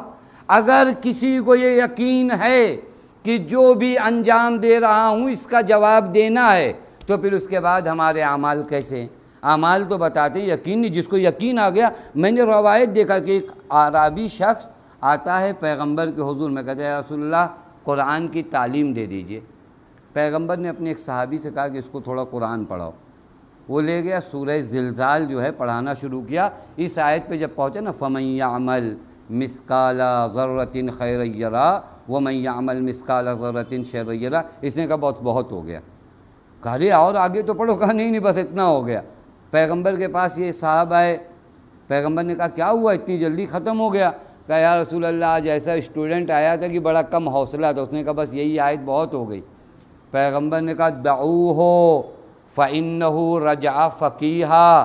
تم کیا سوچ رہے ہو کچھ لے کر نہیں گیا، وہ آیا تھا تو جاہل تھا، لوٹا ہے تو فقیہ بن کر لوٹا ہے. چونکہ تمامی چیز تو وہ سمجھ گیا نا کہ جو کچھ کروں گا چاہے نیکی ہو اسے بھی دیکھوں گا اور چاہے برائی ہو تو اس کی بھی سزا ملے گی. یہی تو ہے. اسی بات پر میں یقین کر لوں.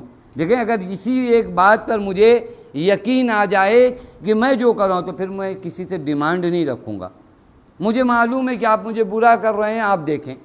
یہ اگر ہمارے معاشرے میں آ جائے، معلوم ہے کہ یقین کم ہوا ہے، قیامت پہ یقین کم ہوا ہے. آپ قرآن کریم کی آیات کو دیکھو، 1200 سے زیادہ آیات قرآن کریم میں وہ ہیں جو آپ کو موت یاد دلاتی ہیں، معاد یاد دلاتی ہیں. آپ سے یہ بتایا جاتا ہے حساب ہوگا، کتاب ہوگا. یہ در حقیقت قرآن آپ کی اور میری تربیت کرنا چاہتا ہے کہ انسانوں قیامت پر تمہارا اعتقاد کمزور نہیں ہونا چاہیے. لیکن چونکہ مال حرام میرے شکم میں گیا ہے، ضعف یقینہ، یقین ختم ہو رہا ہے. یقین کیا ہو رہا ہے؟ ختم. اور یقین اگر ختم ہو جائے تو بات ختم ہے. توجہ فرما رہے ہیں.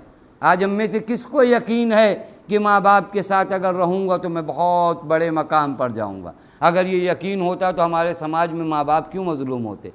آج کس کو یقین ہے؟ میں بات اس مرحلے کی کروں، زبانی باتیں نہیں.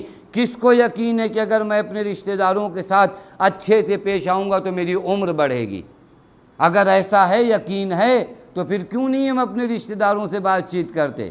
کس کو یقین ہے کہ اگر ایک مومن بھائی کے لیے میں اپنے گھر سے اس کی مدد کو نکلتا ہوں تو 70 حج سے زیادہ کا ثواب ہے؟ یہ یقین. ہمارا دین کمزور ہوتا جا رہا. وہ وجہ کیا ہے؟ مال حرام. اور پیغمبر نے فرمایا من اکل مال الحرام، جو مال حرام کھاتا ہے، ضعف یقینہ، اس کا یقین کم ہو جاتا ہے. چوتھا اثر معلوم ہے، قلت عبادتہ، اس کی عبادت کم ہو جاتی. مال حرام کا ایک ایفیکٹ جو آپ کی زندگی پہ پڑتا ہے وہ آپ کی عبادتیں کیا ہو گئیں؟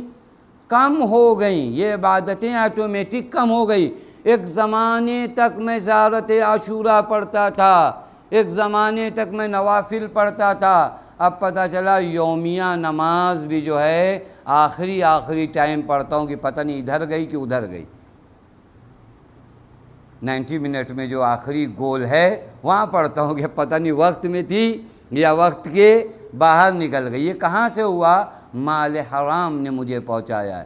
چیک کرو اپنے اموال کو، چیک کرو اپنے رزق کو. جب تمہیں دین اور دینی امور میں دلچسپی کم ہونے لگے، جس طرح ہمارے جسم کی بیماریوں کی علامت ہوتی نا، اگر کسی کا بدن گرم ہو تو کیا کہتا ہے؟ بخار ہے. اگر کسی کے بدن میں درد ہو تو کیا کہتے ہیں؟ بخار ہے. یہ ہو تو یہ علامتی نشانیاں. اسی طرح جب دین میں دلچسپی کم ہونا تو ایک چیک کرو اپنے مال کو کہ کہیں اس مال میں کوئی مشکل تو نہیں آ رہی ہے. قلت عبادتہ. پانچویں چیز مال حرام کے لیے کیا ہے معلوم ہے؟ پانچواں اثر وحجبا دعوتہ. اب یہ انسان دعا کرتا ہے، اس کی دعا پوری نہیں ہوتی. دعا کرتا ہے، دعا پوری نہیں ہوتی. ایک شخص سے پیغمبر کے پاس آتا ہے، کہتے ہیں یا رسول اللہ میں دعا کر رہا ہوں، میری دعا پوری نہیں ہوتی. پیغمبر فرماتے ہیں فانظر الی طعامک و مکسبک. پیغمبر نے فوراً میری طرح تعویذ بنا کر اسے نہیں دیا. پیغمبر نے فرمایا پہلے دیکھو تمہارا کھانا کیا ہے، تمہاری تجارت کی جگہ کیا ہے. ہمارے پاس بھی اگر جوان آئیں اور کہیں نا دعائیں قبول نہیں ہوتی تو ایسا نہ کہہ دیں کہ نہیں تمہارے چچا نے کچھ کر دیا ہوگا اور تمہارے انہوں نے کچھ کر دیا ہوگا. پیغمبر فرماتے فنظر الی طعامک، جو کھاتے ہو دیکھو کیا کھا رہے ہو، مکسبک، جہاں سے پیسہ لا رہے ہو اس جگہ کو چیک کرو، کیونکہ اگر وہ خراب ہوا تو پھر دعائیں قبول نہیں ہوتی۔ بس میرے دوستو عزیزو، اس سے زیادہ میں آپ کی سمع خراشی نہیں کروں گا، لیکن کہنے کا مطلب اگر آپ عصر غیبت کو ملائیے، اب میں اپنے مولا کا انتظار کر رہا ہوں، میری کچھ ذمہ داریاں ہیں، میرا مال اگر حلال ہو۔ اب میں آخری بات کہوں اور مصائب پر آ جاؤں۔ آج اگر مولا ظہور کر جائیں تو ہم میں سے کس کا دسترخوان اتنا پاک ہے، وہ خوش نصیب انسان ہوگا جو کہہ دے مولا آئیے تشریف لائیے، کھانا آپ کی خدمت میں پیش۔ اتنی غذا تمہاری پاک ہونی چاہیے کہ حضرت آ جائیں تو تم کہہ سکو کہ مولا تشریف رکھیے، کھانا تناول فرمائیے۔ یہ ہے ہمارے مرحلہ، اس مرحلے تک پہنچے نہیں پہنچے تو اس کا مطلب یہ ہے کہ ابھی انتظار کے مراحل طے نہیں ہوئے۔ میرے جوانوں، میرے دوستوں، میرے عزیزوں، جس ذات کا آج ذکر ہے نا، اس ذات کے فضائل اگر حیات رہی تو میں کبھی آپ کی خدمت میں پڑھوں گا کہ وہ ذات کس قدر فضیلت کے درجے پر فائز تھی کہ جسے حسین منی و انا من الحسین کا مصداق حسین کہتا ہے، اشبہ الناس برسولک خلقا و خلقا۔ عجیب مرحلہ ہے شہزادے علی اکبر کے، کبھی فضائل پڑھیے آپ، کبھی دیکھیے اگر میں کسی کے بارے میں کہوں تو میں نہیں جانتا، حسین خود پیغمبر کے بقول من الحسین ہیں، اور وہ حسین اگر شہزادے علی اکبر کے بارے میں کہیں کہ خلق اور خلق میں تیرے نبی سے سب سے زیادہ شبیہ ہے، اور پیغمبر کے لیے کیا کہا قرآن نے، انکا لعلی خلق عظیم، پیغمبر خلق عظیم کے مالک ہیں۔ حسین شہزادے علی اکبر کے بارے میں کیا کہہ رہے ہیں، اشبہ الناس خلقا و خلقا۔ مرحلہ سمجھو عظمت شہزادے علی اکبر کا۔ یہ ہے وہ ذات جسے امام معصوم کہے کہ سب سے زیادہ رسول اکرم سے شباہت یہ ذات رکھتی۔ آئیں ہمارے جوان، ہمارے بزرگ شہزادے علی اکبر کی سیرت کو دیکھیں، کون سی یہ ذات ہے جسے امام وقت خلقن و خلقن اشبہ الناس برسولک کہہ رہی ہے۔ یہ کون سی ذات ہے جو اپنے بابا سے اس طرح کہتی ہے، بابا اگر ہم حق پر ہیں تو لا نبالی، تو ہمیں کیا پرواہ کہ موت ہم پر آئے یا ہم موت تک چلے جائیں۔ ارباب عزا، آج اسی اکبر کا ذکر کرنا ہے، حسین کے کڑیل جوان بیٹے اکبر کا۔ میرے دوستو عزیزو، مصائب شہزادے علی اکبر آسان نہیں ہے۔ بعض مقامات پر ملتا ہے کہ اس مصائب کو شہزادی زہرا بھی برداشت نہیں کر پاتی۔ شہزادی زہرا کے لیے بڑا سخت ہے۔ ملا کربلائی کا واقعہ آپ سب کو یاد ہے نا، جب ملا کربلائی کو خواب میں امام نے کربلا میں آ کر کہا، ملا کربلائی تم ہماری زیارت کو آئے ہو، ہمارے چاہنے والوں کو سلام کہنا، لیکن ملا کربلائی اب جب شب جمعہ ہمارے حرم میں آنا تو میرے بیٹے اکبر کا مصائب نہ پڑھنا۔ اللہ اکبر۔ اب جب آنا تو میرے بیٹے اکبر کا مصائب نہ پڑھنا۔ چاہنے والا تڑپ گیا، میرے آقا کوئی خطا ہو گئی ہے، کوئی غلطی ہو گئی ہے۔ کہا نہیں، خطا و غلطی نہیں ہوئی ہے، شب جمعہ میری ماں میری قبر پہ آتی ہے۔ ملا کربلائی جب سے تم نے اکبر کا مصائب پڑھا ہے نا، میری ماں چپ نہیں ہو رہی ہے۔ سمجھ گئے نا کتنا سخت مصائب ہے اکبر کا۔ ملا کربلائی میری قبر پہ آنا، شب جمعہ اکبر کا مصائب نہ پڑھنا، میری ماں گریہ کر رہی ہے، چپ نہیں ہو رہی۔ ارباب عزا، ہاں اکبر کی شہادت بڑی سخت ہے ارباب عزا۔ اکبر حسین کی جان کا نام، حسین کی روح کا نام اکبر ہے، اکبر اس ذات کا نام ہے۔ میں آپ کی خدمت میں عرض کروں، حسین تو باپ ہیں، ام لیلہ تو باپ ماں ہیں۔ اکبر کے کٹے ہوئے سر کو دیکھنے کے بعد یزید ملعون نے کہا یہ کس کا سر ہے، یہ کس کا سر ہے؟ کسی نے کہا یہ حسین کے بیٹے اکبر کا سر ہے۔ یزید نے کہا اگر تم نے اکبر کو مار دیا تھا تو پھر حسین کو مارنے کی ضرورت نہیں تھی۔ سمجھ گئے نہیں سمجھ گئے؟ اب حسین کو مارنے کی ضرورت نہیں تھی، کیونکہ جس کا ایسا بیٹا قتل ہو جائے وہ باپ زندہ ہی کہاں رہتا۔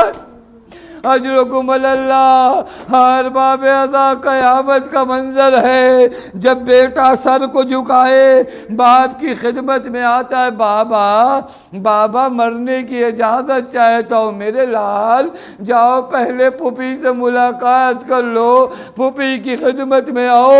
ارباب ازا خیمہ زینب میں ہاتھوں کو جوڑ کر اکبر داخل ہوتے ہیں، ایک سوال کرتے ہیں، پھوپھی اماں آپ کو حسین سے زیادہ پیار ہے یا اکبر سے زیادہ پیار ہے؟ اے میرے لال کیسا سوال کر رہے ہو؟ نہیں پھوپھی اماں اتنا بتا دیجئے۔ زینب سمجھ گئی اکبر مرنے کی اجازت مانگنے آیا ہے، کہا میرے لال جاؤ، تمہارے جیسے ہزاروں اکبر کو زینب حسین پر وار کر سکتی ہے۔ ہاں باب ازا اب میں کیسے ذکر کروں؟ اکبر جیسا بیٹا اپنی ماں سے کیسے رخصت ہوا ہوگا، کس کس خیمے میں اکبر کیسے رخصت ہوئے مجھے نہیں پتا، لیکن حمید ابن مسلم کہتا ہے جب خیمے سے اکبر نکل رہے تھے تو بار بار خیمے کا پردہ گرتا تھا، کبھی اٹھتا تھا، اور ایک 4 سالہ بچی دامن کو پکڑ کر کہتی تھی اے بھیا، ارے اس نرغے آدھا میں کس کے سہارے چھوڑے جا رہے ہو؟ ہاں باب ازا خیمے سے ایسا نکلے جیسے جوان کا جنازہ بھرے گھر سے نکلتا ہے، بابا کی خدمت میں آئے، بابا اب الوداع کہہ دیجئے، اب مرنے کی اجازت دے دیجئے۔ حسین نے اپنے لال کو ذوالجناح پہ سوار کیا، اللہ سوار تو کر دیا لیکن حسین کا دل نہیں رکتا، اکبر چلے ہیں، پیچھے سے ضعیف باپ کمر پکڑے چلا رہا ہے۔ ایک مرتبہ اکبر نے مڑ کے دیکھا، اے میرے بابا، ارے الوداع کہنے کے بعد کیوں آئے؟ ارے حسین نے ایک جواب دیا، اے اکبر اگر صاحب اولاد ہوتے، اجرکم اللہ، خدا کسی غم میں نہ رلائے سوائے غم اہل بیت کے۔ لو ارباب ازا اکبر گئے ہیں، عزیزو بڑا سخت مرحلہ ہے، اکبر میدان قتال کی جانب ہے، حسین بلندی سے اکبر کی جنگ دیکھ رہے ہیں، لیلا خیمے میں مسلح پہ ہے۔ ارباب ازا ایک مرتبہ چہرے کا رنگ متغیر ہوا، ارے لیلا نے مولا کو بلایا، آقا میرے لال کی خیر تو ہے، قوم میں لیلا، ارے ماں ہو اکبر کے لیے دعا کرو بس۔ ارباب ازا ام لیلا نے دعا کیا، اکبر لوٹے ہیں۔ عزیزو خدا نہ کرے جوان بیٹا کوئی چیز کا سوال کرے اور ضعیف باپ پورا نہ کر پائے، اے بابا کیا آپ نے میری جنگ دیکھی؟ ہاں میرے لال تم تو اپنے دادا علی مرتضیٰ کی طرح لڑتے ہو، اے بابا کیا کوئی انعام مانگ سکتا ہوں؟ ہاں میرے لال مانگو۔ بابا اگر 2 قطرے آپ مل جاتا، اللہ اللہ، ارے ساقیے کوثر کا بیٹا، اے میرے لال اپنی زبان میری زبان میں دو۔ لو ارباب عزا اکبر پھر واپس گئے. اب اکبر واپس نہ آئیں گے. میدان قتال میں جنگ کرتے رہے لیکن جب ہر طرف سے حملہ ہوا، ارے ذوالجناح کی پشت پر اکبر ہے. عزیز و مقتل کا جملہ ہے، اربن اربا. ارے تلواروں سے اتنے حملے ہوئے، ایک آواز دی، بابا. ارے اکبر کا سلام آخر قبول کرو. ارے حسین کیسے رہے؟ اکبر کے پاس پہنچے. جانتے ہو ارباب عزا، بیٹا اس دنیا سے چلا جائے نا، باپ کی آنکھوں کا نور چلا جاتا ہے. اللہ اللہ اکبر نے آواز دی نا تو حسین یہ کہتے ہیں، این علی این علی، علی کہاں ہو، علی کہاں ہو؟ مجھے نہیں سمجھ میں آتا میرا مولا کس علی کو بلا رہا ہے. نجف میں سونے والے علی کو بلا رہا ہے یا کربلا کے دشت میں ایڑیاں رگڑنے والے علی کو بلا رہا ہے؟ ارباب عزا اکبر آواز دو، بابا آیا ہے. ارباب عزا بیٹے کے پاس پہنچے. خدا نہ کرے بوڑھا باپ یہ منظر دیکھے. ارے مولا تو وہ ہیں جنہوں نے حر کو ان کے بیٹے کے جنازے پہ نہیں آنے دیا تنہا، لیکن ہائے حسین کی غربت. اب جو پہنچے ہیں نا، عجیب منظر دیکھا. اکبر کا ایک ہاتھ سینے پر ہے. بس ارباب عزا امتحان کا یہ بڑا سخت مرحلہ ہے. میرے لال یہ سینے پہ ہاتھ کیوں رکھا ہے؟ بابا نیزے کی انی در آئی ہے. یا اللہ حسین کو دبا. بس ارباب عزا میرے لال ہاتھ ہٹاؤ. اب جو ہاتھ ہٹایا آستین پلٹی. ارے نیزے کی انی کو پکڑا. اے ارباب عزا اب جو نیزے کی انی نکالی، روح قبض انصری سے پرواز ہو گئی. حسین نے جوان کا لاشا اٹھا تو لیا. چند قدم مولا آگے بڑھے تھے، جنازہ رکھ دیا. اے بنی ہاشم کے بچوں،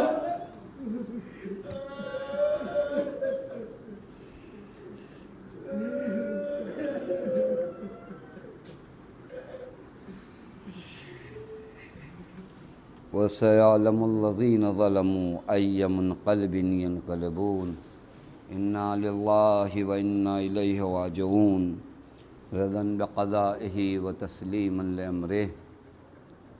بار الہ تجھے تیرے حق کا واسطہ، آل محمد کے حق کا واسطہ، ہم میں جو بیمار انہیں شفاء کامل و عاجل عنایت فرما.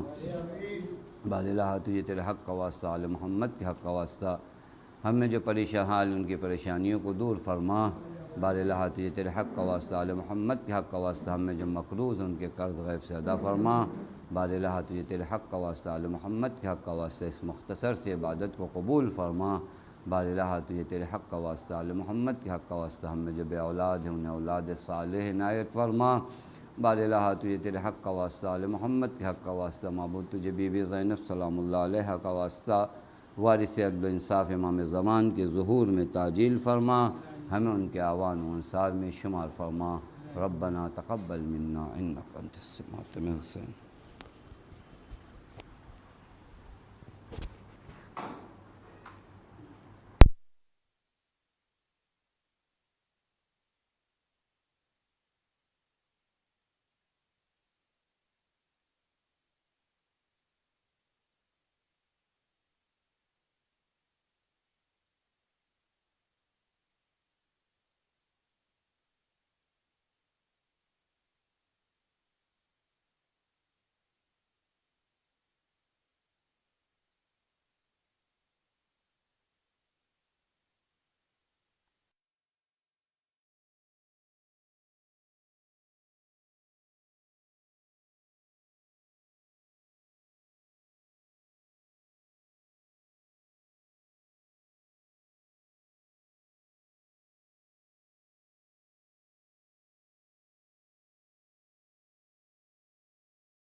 اکبر اے جان اکبر بے جان اکبر کن نازوں سے پالا تمہیں سینے پہ سلا کے کن نازوں سے پالا تمہیں سینے پہ سلا کے 18 برس کے میرے مہمان اے جان اکبر بے جان اکبر اے یوسف ثانی گلے ریحان اکبر بے جان اکبر بے جان اکبر کیوں ماں سے خفا ہو گئے کیوں خلد سدھارے کیوں ماں سے خفا ہو گئے کیوں خلد سدھارے گربانوں کا کیوں گر گئے ویران اکبر بے جان اکبر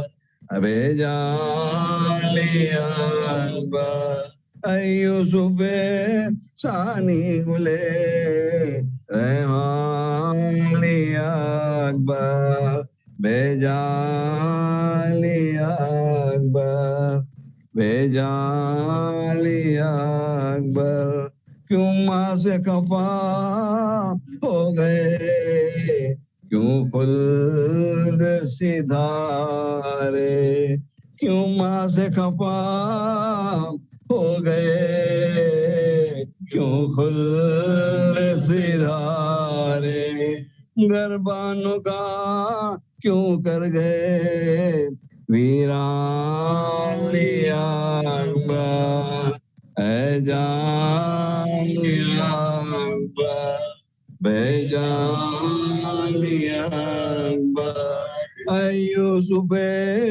ثانی گلے ریحان اکبر بے جان اکبر اے جان اکبر تم باغ سوانی میں نہ پلے ہائے تم باغ جوانی میں نہ پلے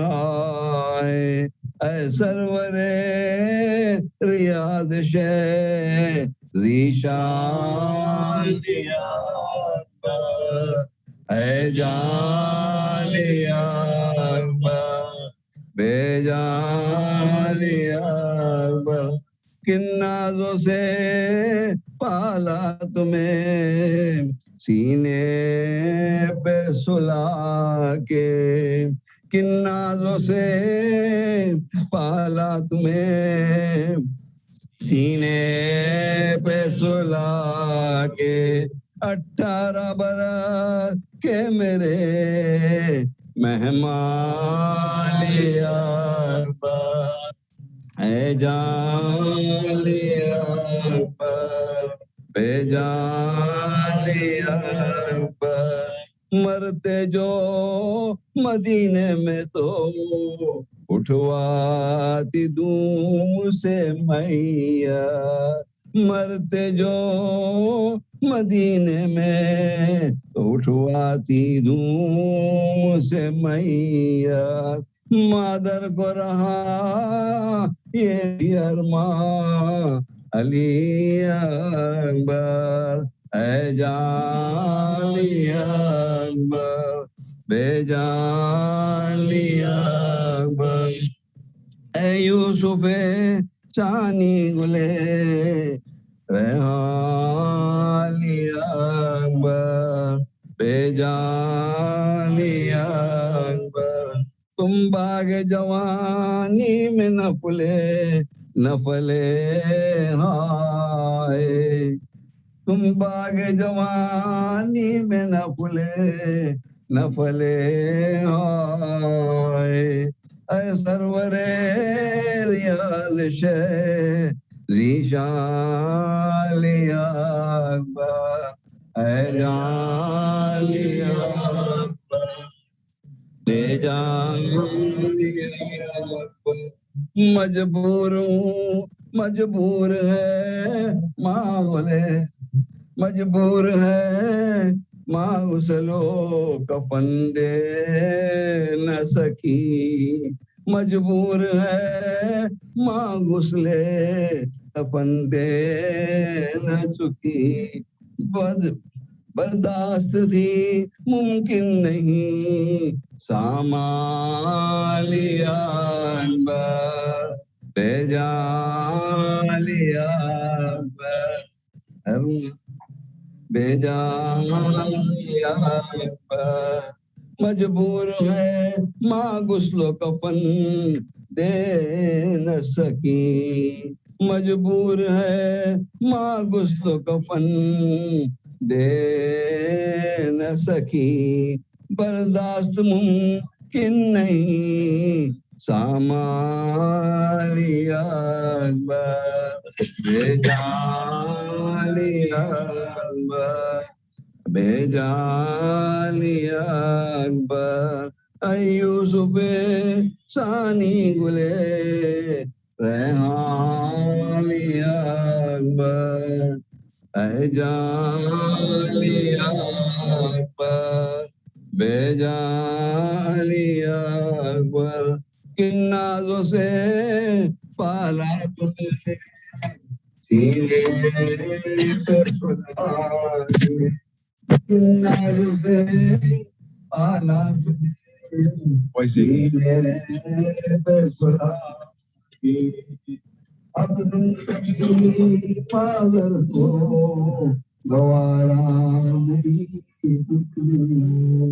اب زندگی پاگل کو گوارا نہیں، تو بھی بلا لو تیرے قربان لیا میرا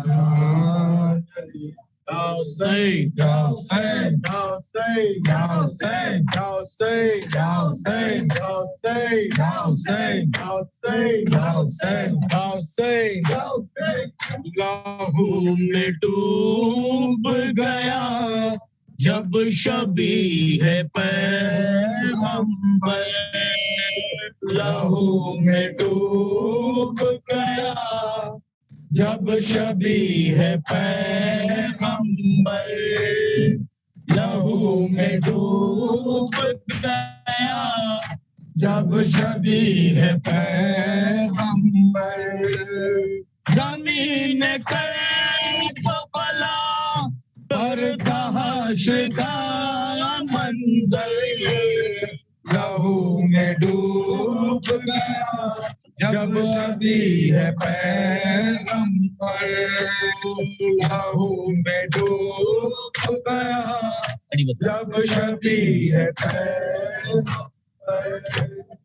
حسین ڈھونڈ رہے تھے جواں کے لاشے کو، حسین ڈھونڈ رہے تھے جواں کے لاشے کو، حسین ڈھونڈ رہے تھے جواں کے لاشے کو، کہ منتظر در خیمہ پہ غم زدہ مادر، لہو میں ڈوب گیا جب شبیہ پیغمبر، لہو میں ڈوب گیا جب شبیہ پیغمبر، نہ کوئی دوست نہ بھائی نہ آسرا تھا کوئی، نہ کوئی دوست نہ بھائی نہ آسرا تھا کوئی،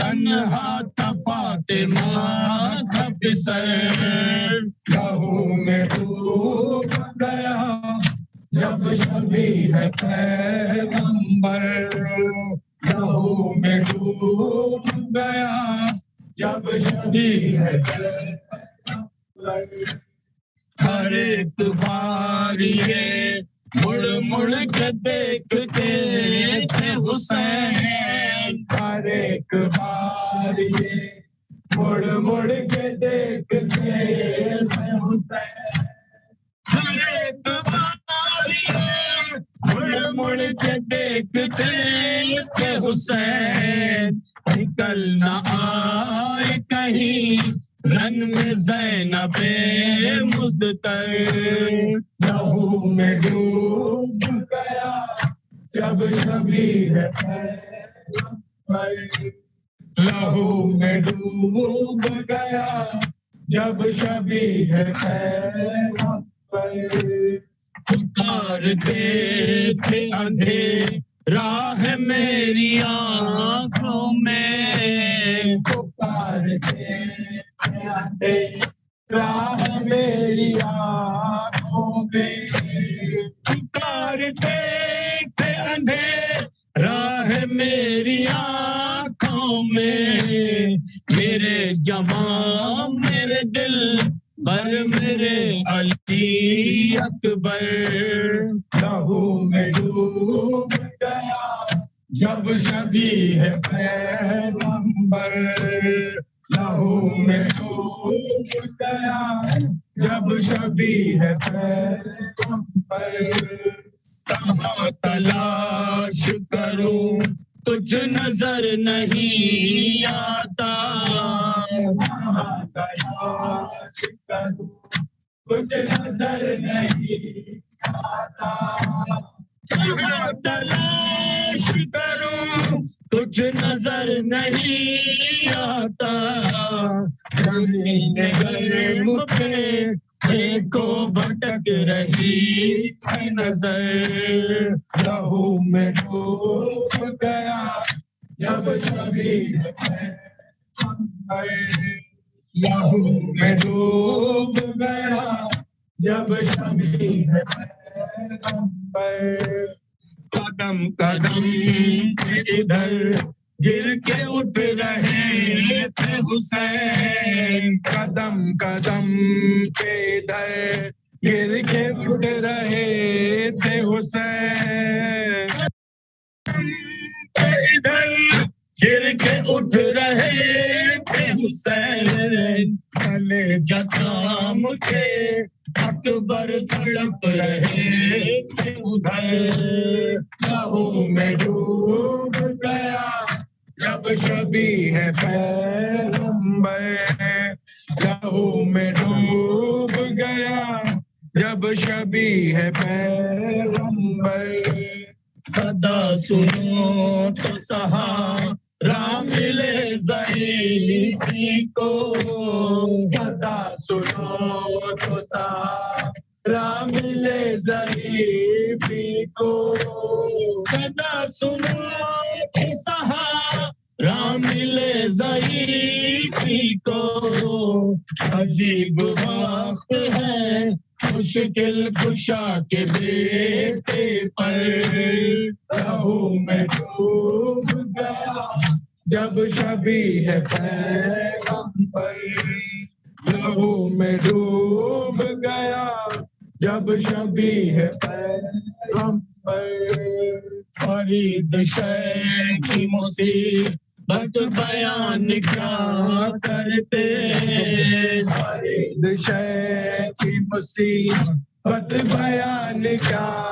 کرتے فرید شیخ کی مصیبت بیان کیا کرتے فرید شیخ کی مصیبت بیان کیا کرتے فرید شیخ کی مصیبت بیان کیا کرتے نظر نظر کی قیامت قدم قدم محشر لہو میں ڈوب گیا جب شبی ہے پیغمبر لہو میں ڈوب گیا جب شبی ہے پیغمبر لیلا اجڑ گئی دنیا اور باقی ہے داستان ابھی ہے اجل ٹھہر جا خدا کے لیے میرا اکبر ہے نوجوان ابھی اے اجل ٹھہر جا خدا کے لیے میرا اکبر ہے نوجوان ابھی ہے اجل ٹھہر جا خدا کے لیے میرا اکبر ہے نوجوان ابھی تھی تمنا میں دیکھتی صحرا گھر میرا تھی میں چاند سی دلہن تھی تمنا میں دیکھتی صحرا گھر میرا تھی میں چاند سی دلہن کی تمنا میں دیکھتی صحرا گھر میں لاتی میں چاند سی دلہن خبر تھی نکل نہ پائیں گے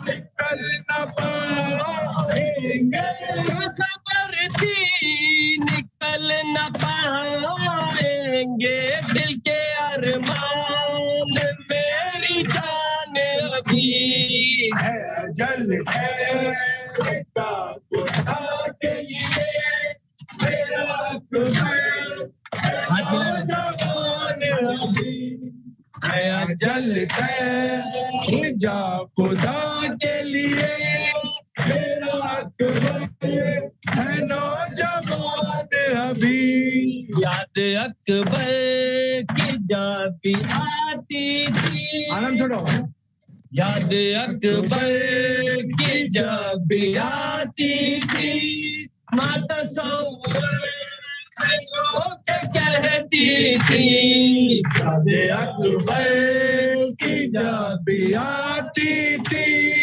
ماں تصور کے کہتی تھی یاد اکبر کی جب بھی آتی تھی ماں تصور کے کہتی تھی ایسا لگتا ہے تیرا ہے کہیں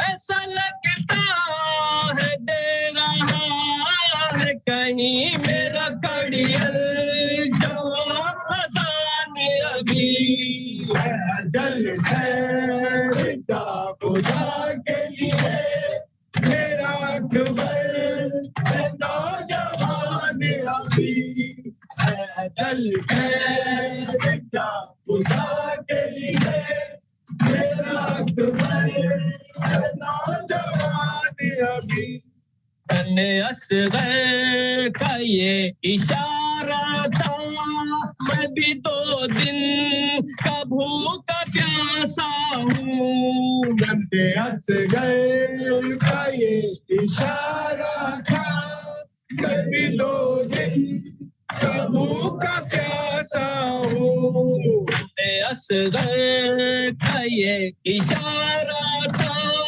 میں بھی 2 دن کا بھوکا پیاسا ہوں اگر یقین ہو دیکھ لو آ کر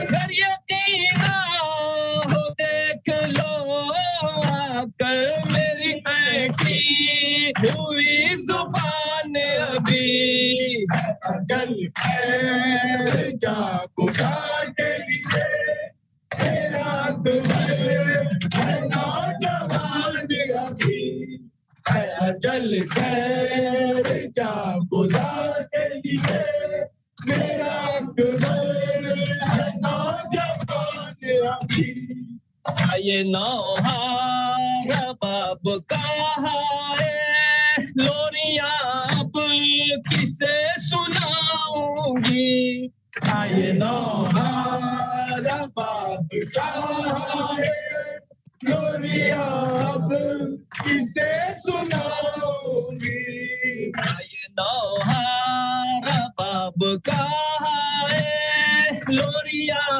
اب کسے سناؤں گی موت کو پیار آ گیا اس پر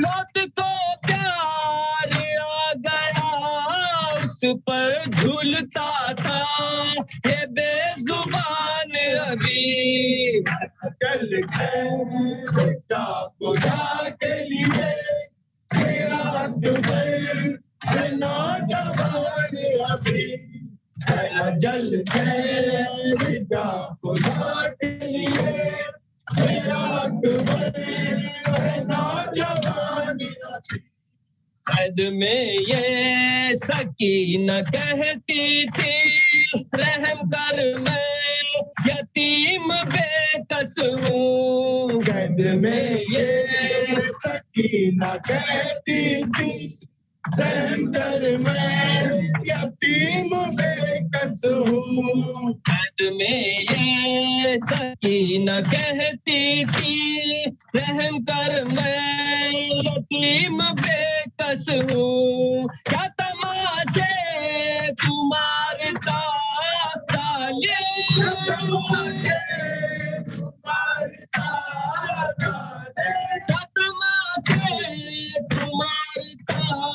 ظالم ہوتے زندہ تو ہم جان ابھی چل جا خدا کے لیے میرا اکبر ہے نوجوان ابھی جل جا خدا کے لیے میرا اکبر ہے نوجوان ابھی اب سرور حبیب وہ غم ہے آج بھی کائنات روتی ہے اب سرور حبیب وہ غم ہے آج بھی کائنات روتی ہے اب سرور حبیب وہ غم ہے آج بھی کائنات روتی ہے کیوں بہاتا ہے خون کے آنسو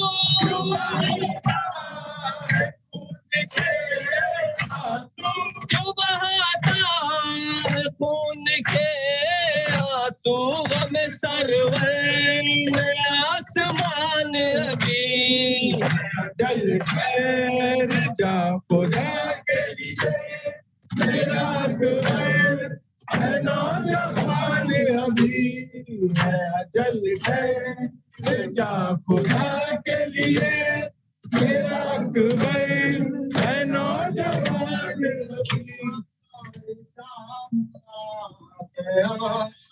بازار شام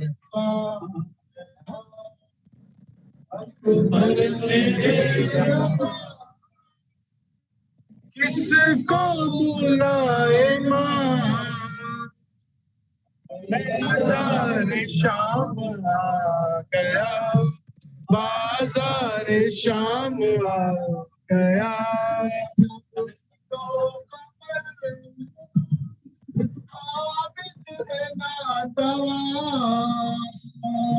بازار شام آ گیا بازار شام آ گیا اکبر میرے جوان کس کو بلائے ماں بازار شام آ گیا بازار شام آ گیا رستے بلا کو چھوڑ کر آ کے شفا کو اوڑھ کر اے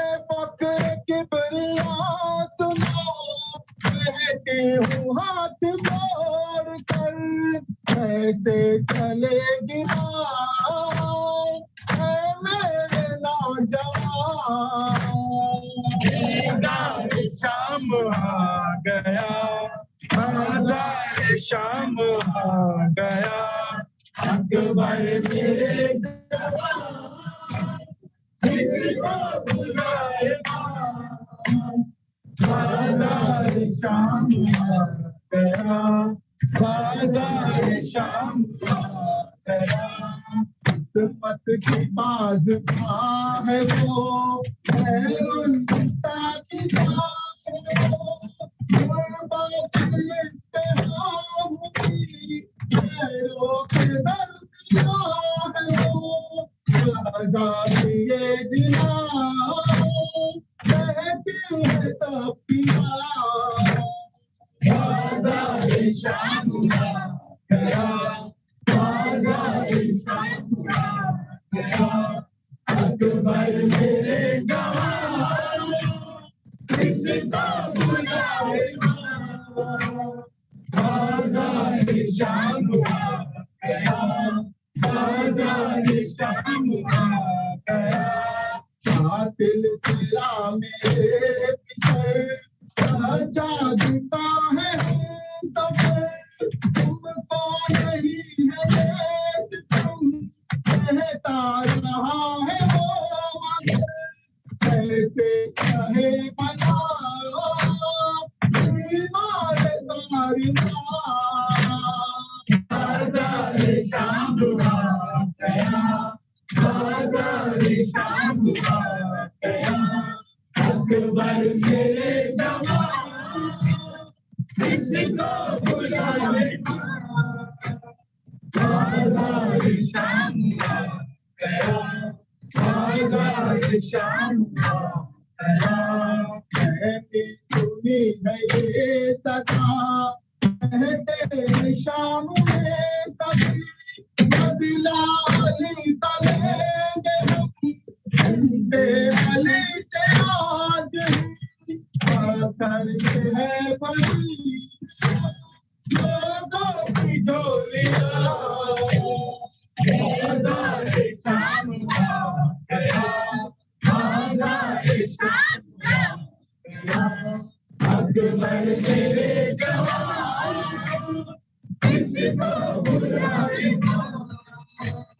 بازار شام آ گیا بازار شام آ گیا محرموں کی بھیڑ میں اٹھتے نہیں نظر میری پاس کی قسم نہیں رشنال دیا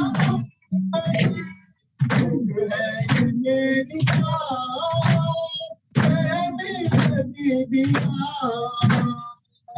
بازار شام آ گیا بازار شام آ گیا اکبر میرے جوان کسی کو بلائے بازار شام آ گیا بازار شام آ گیا میں نے سنی ہے یہ صدا کہتے ہیں شام میں سبھی بدلا علی تلیں گے ہم بے علی سے آج آخر سے ہے بڑی لوگوں کی جولیاں بازار شام آ گیا بازار شام آ گیا اکبر میرے جوان کسی کو بلائے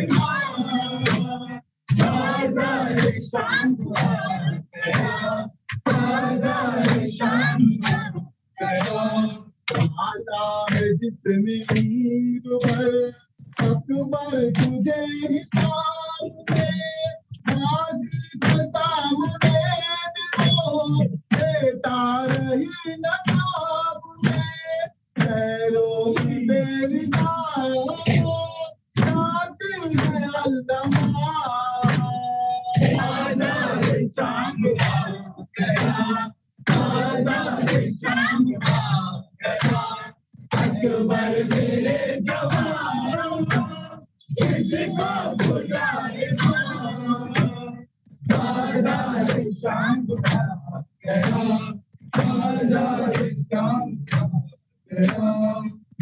کے سینا کو دیکھ کر ساگر یہ کہہ رہی کہ ماں دیکھ تو بھی نوجوان مادر کا اپنے امتحان کے نہ بند کر سے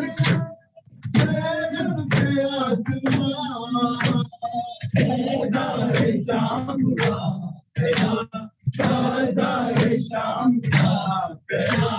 اکبر میرے جوان کس کو بلائے بازار شام دیکھو نہ ادھر بابا سینے میں سینہ ہے سینے میں سینہ ہے. السلام علیک یا ابا عبداللہ وعلی الارواح التي حلت بفنائک علیکم منی جمیعا سلام اللہ ابدا ما بقیت وبقی اللیل والنہار ولا جعلہ اللہ آخر العہد منی لزارتکم. السلام علی الحسین وعلی علی بن الحسین وعلی اولاد الحسین وعلی اصحاب الحسین جمیعا ورحمۃ اللہ وبرکاتہ. السلام علیک یا غریب الغرباء، السلام علیک یا معین الضعفاء والفقراء، السلام علیک یا شمس الشموس وانیس النفوس، ایہا المدفون بارض توس، روحی وارواح العالمین لتراب مقدمہ الفدا ورحمۃ اللہ وبرکاتہ. السلام علیک یا مولانا یا صاحب العصر والزمان، السلام علیک یا امام الانس والجان، السلام علیک یا قاطع البرحان، السلام علیک یا امام غماننا حاوج اللہ تعالی فرجک وسہل اللہ تعالی مخرجک وظہورک وجعلنا من اعوانہ وانصارہ ورحمۃ اللہ وبرکاتہ.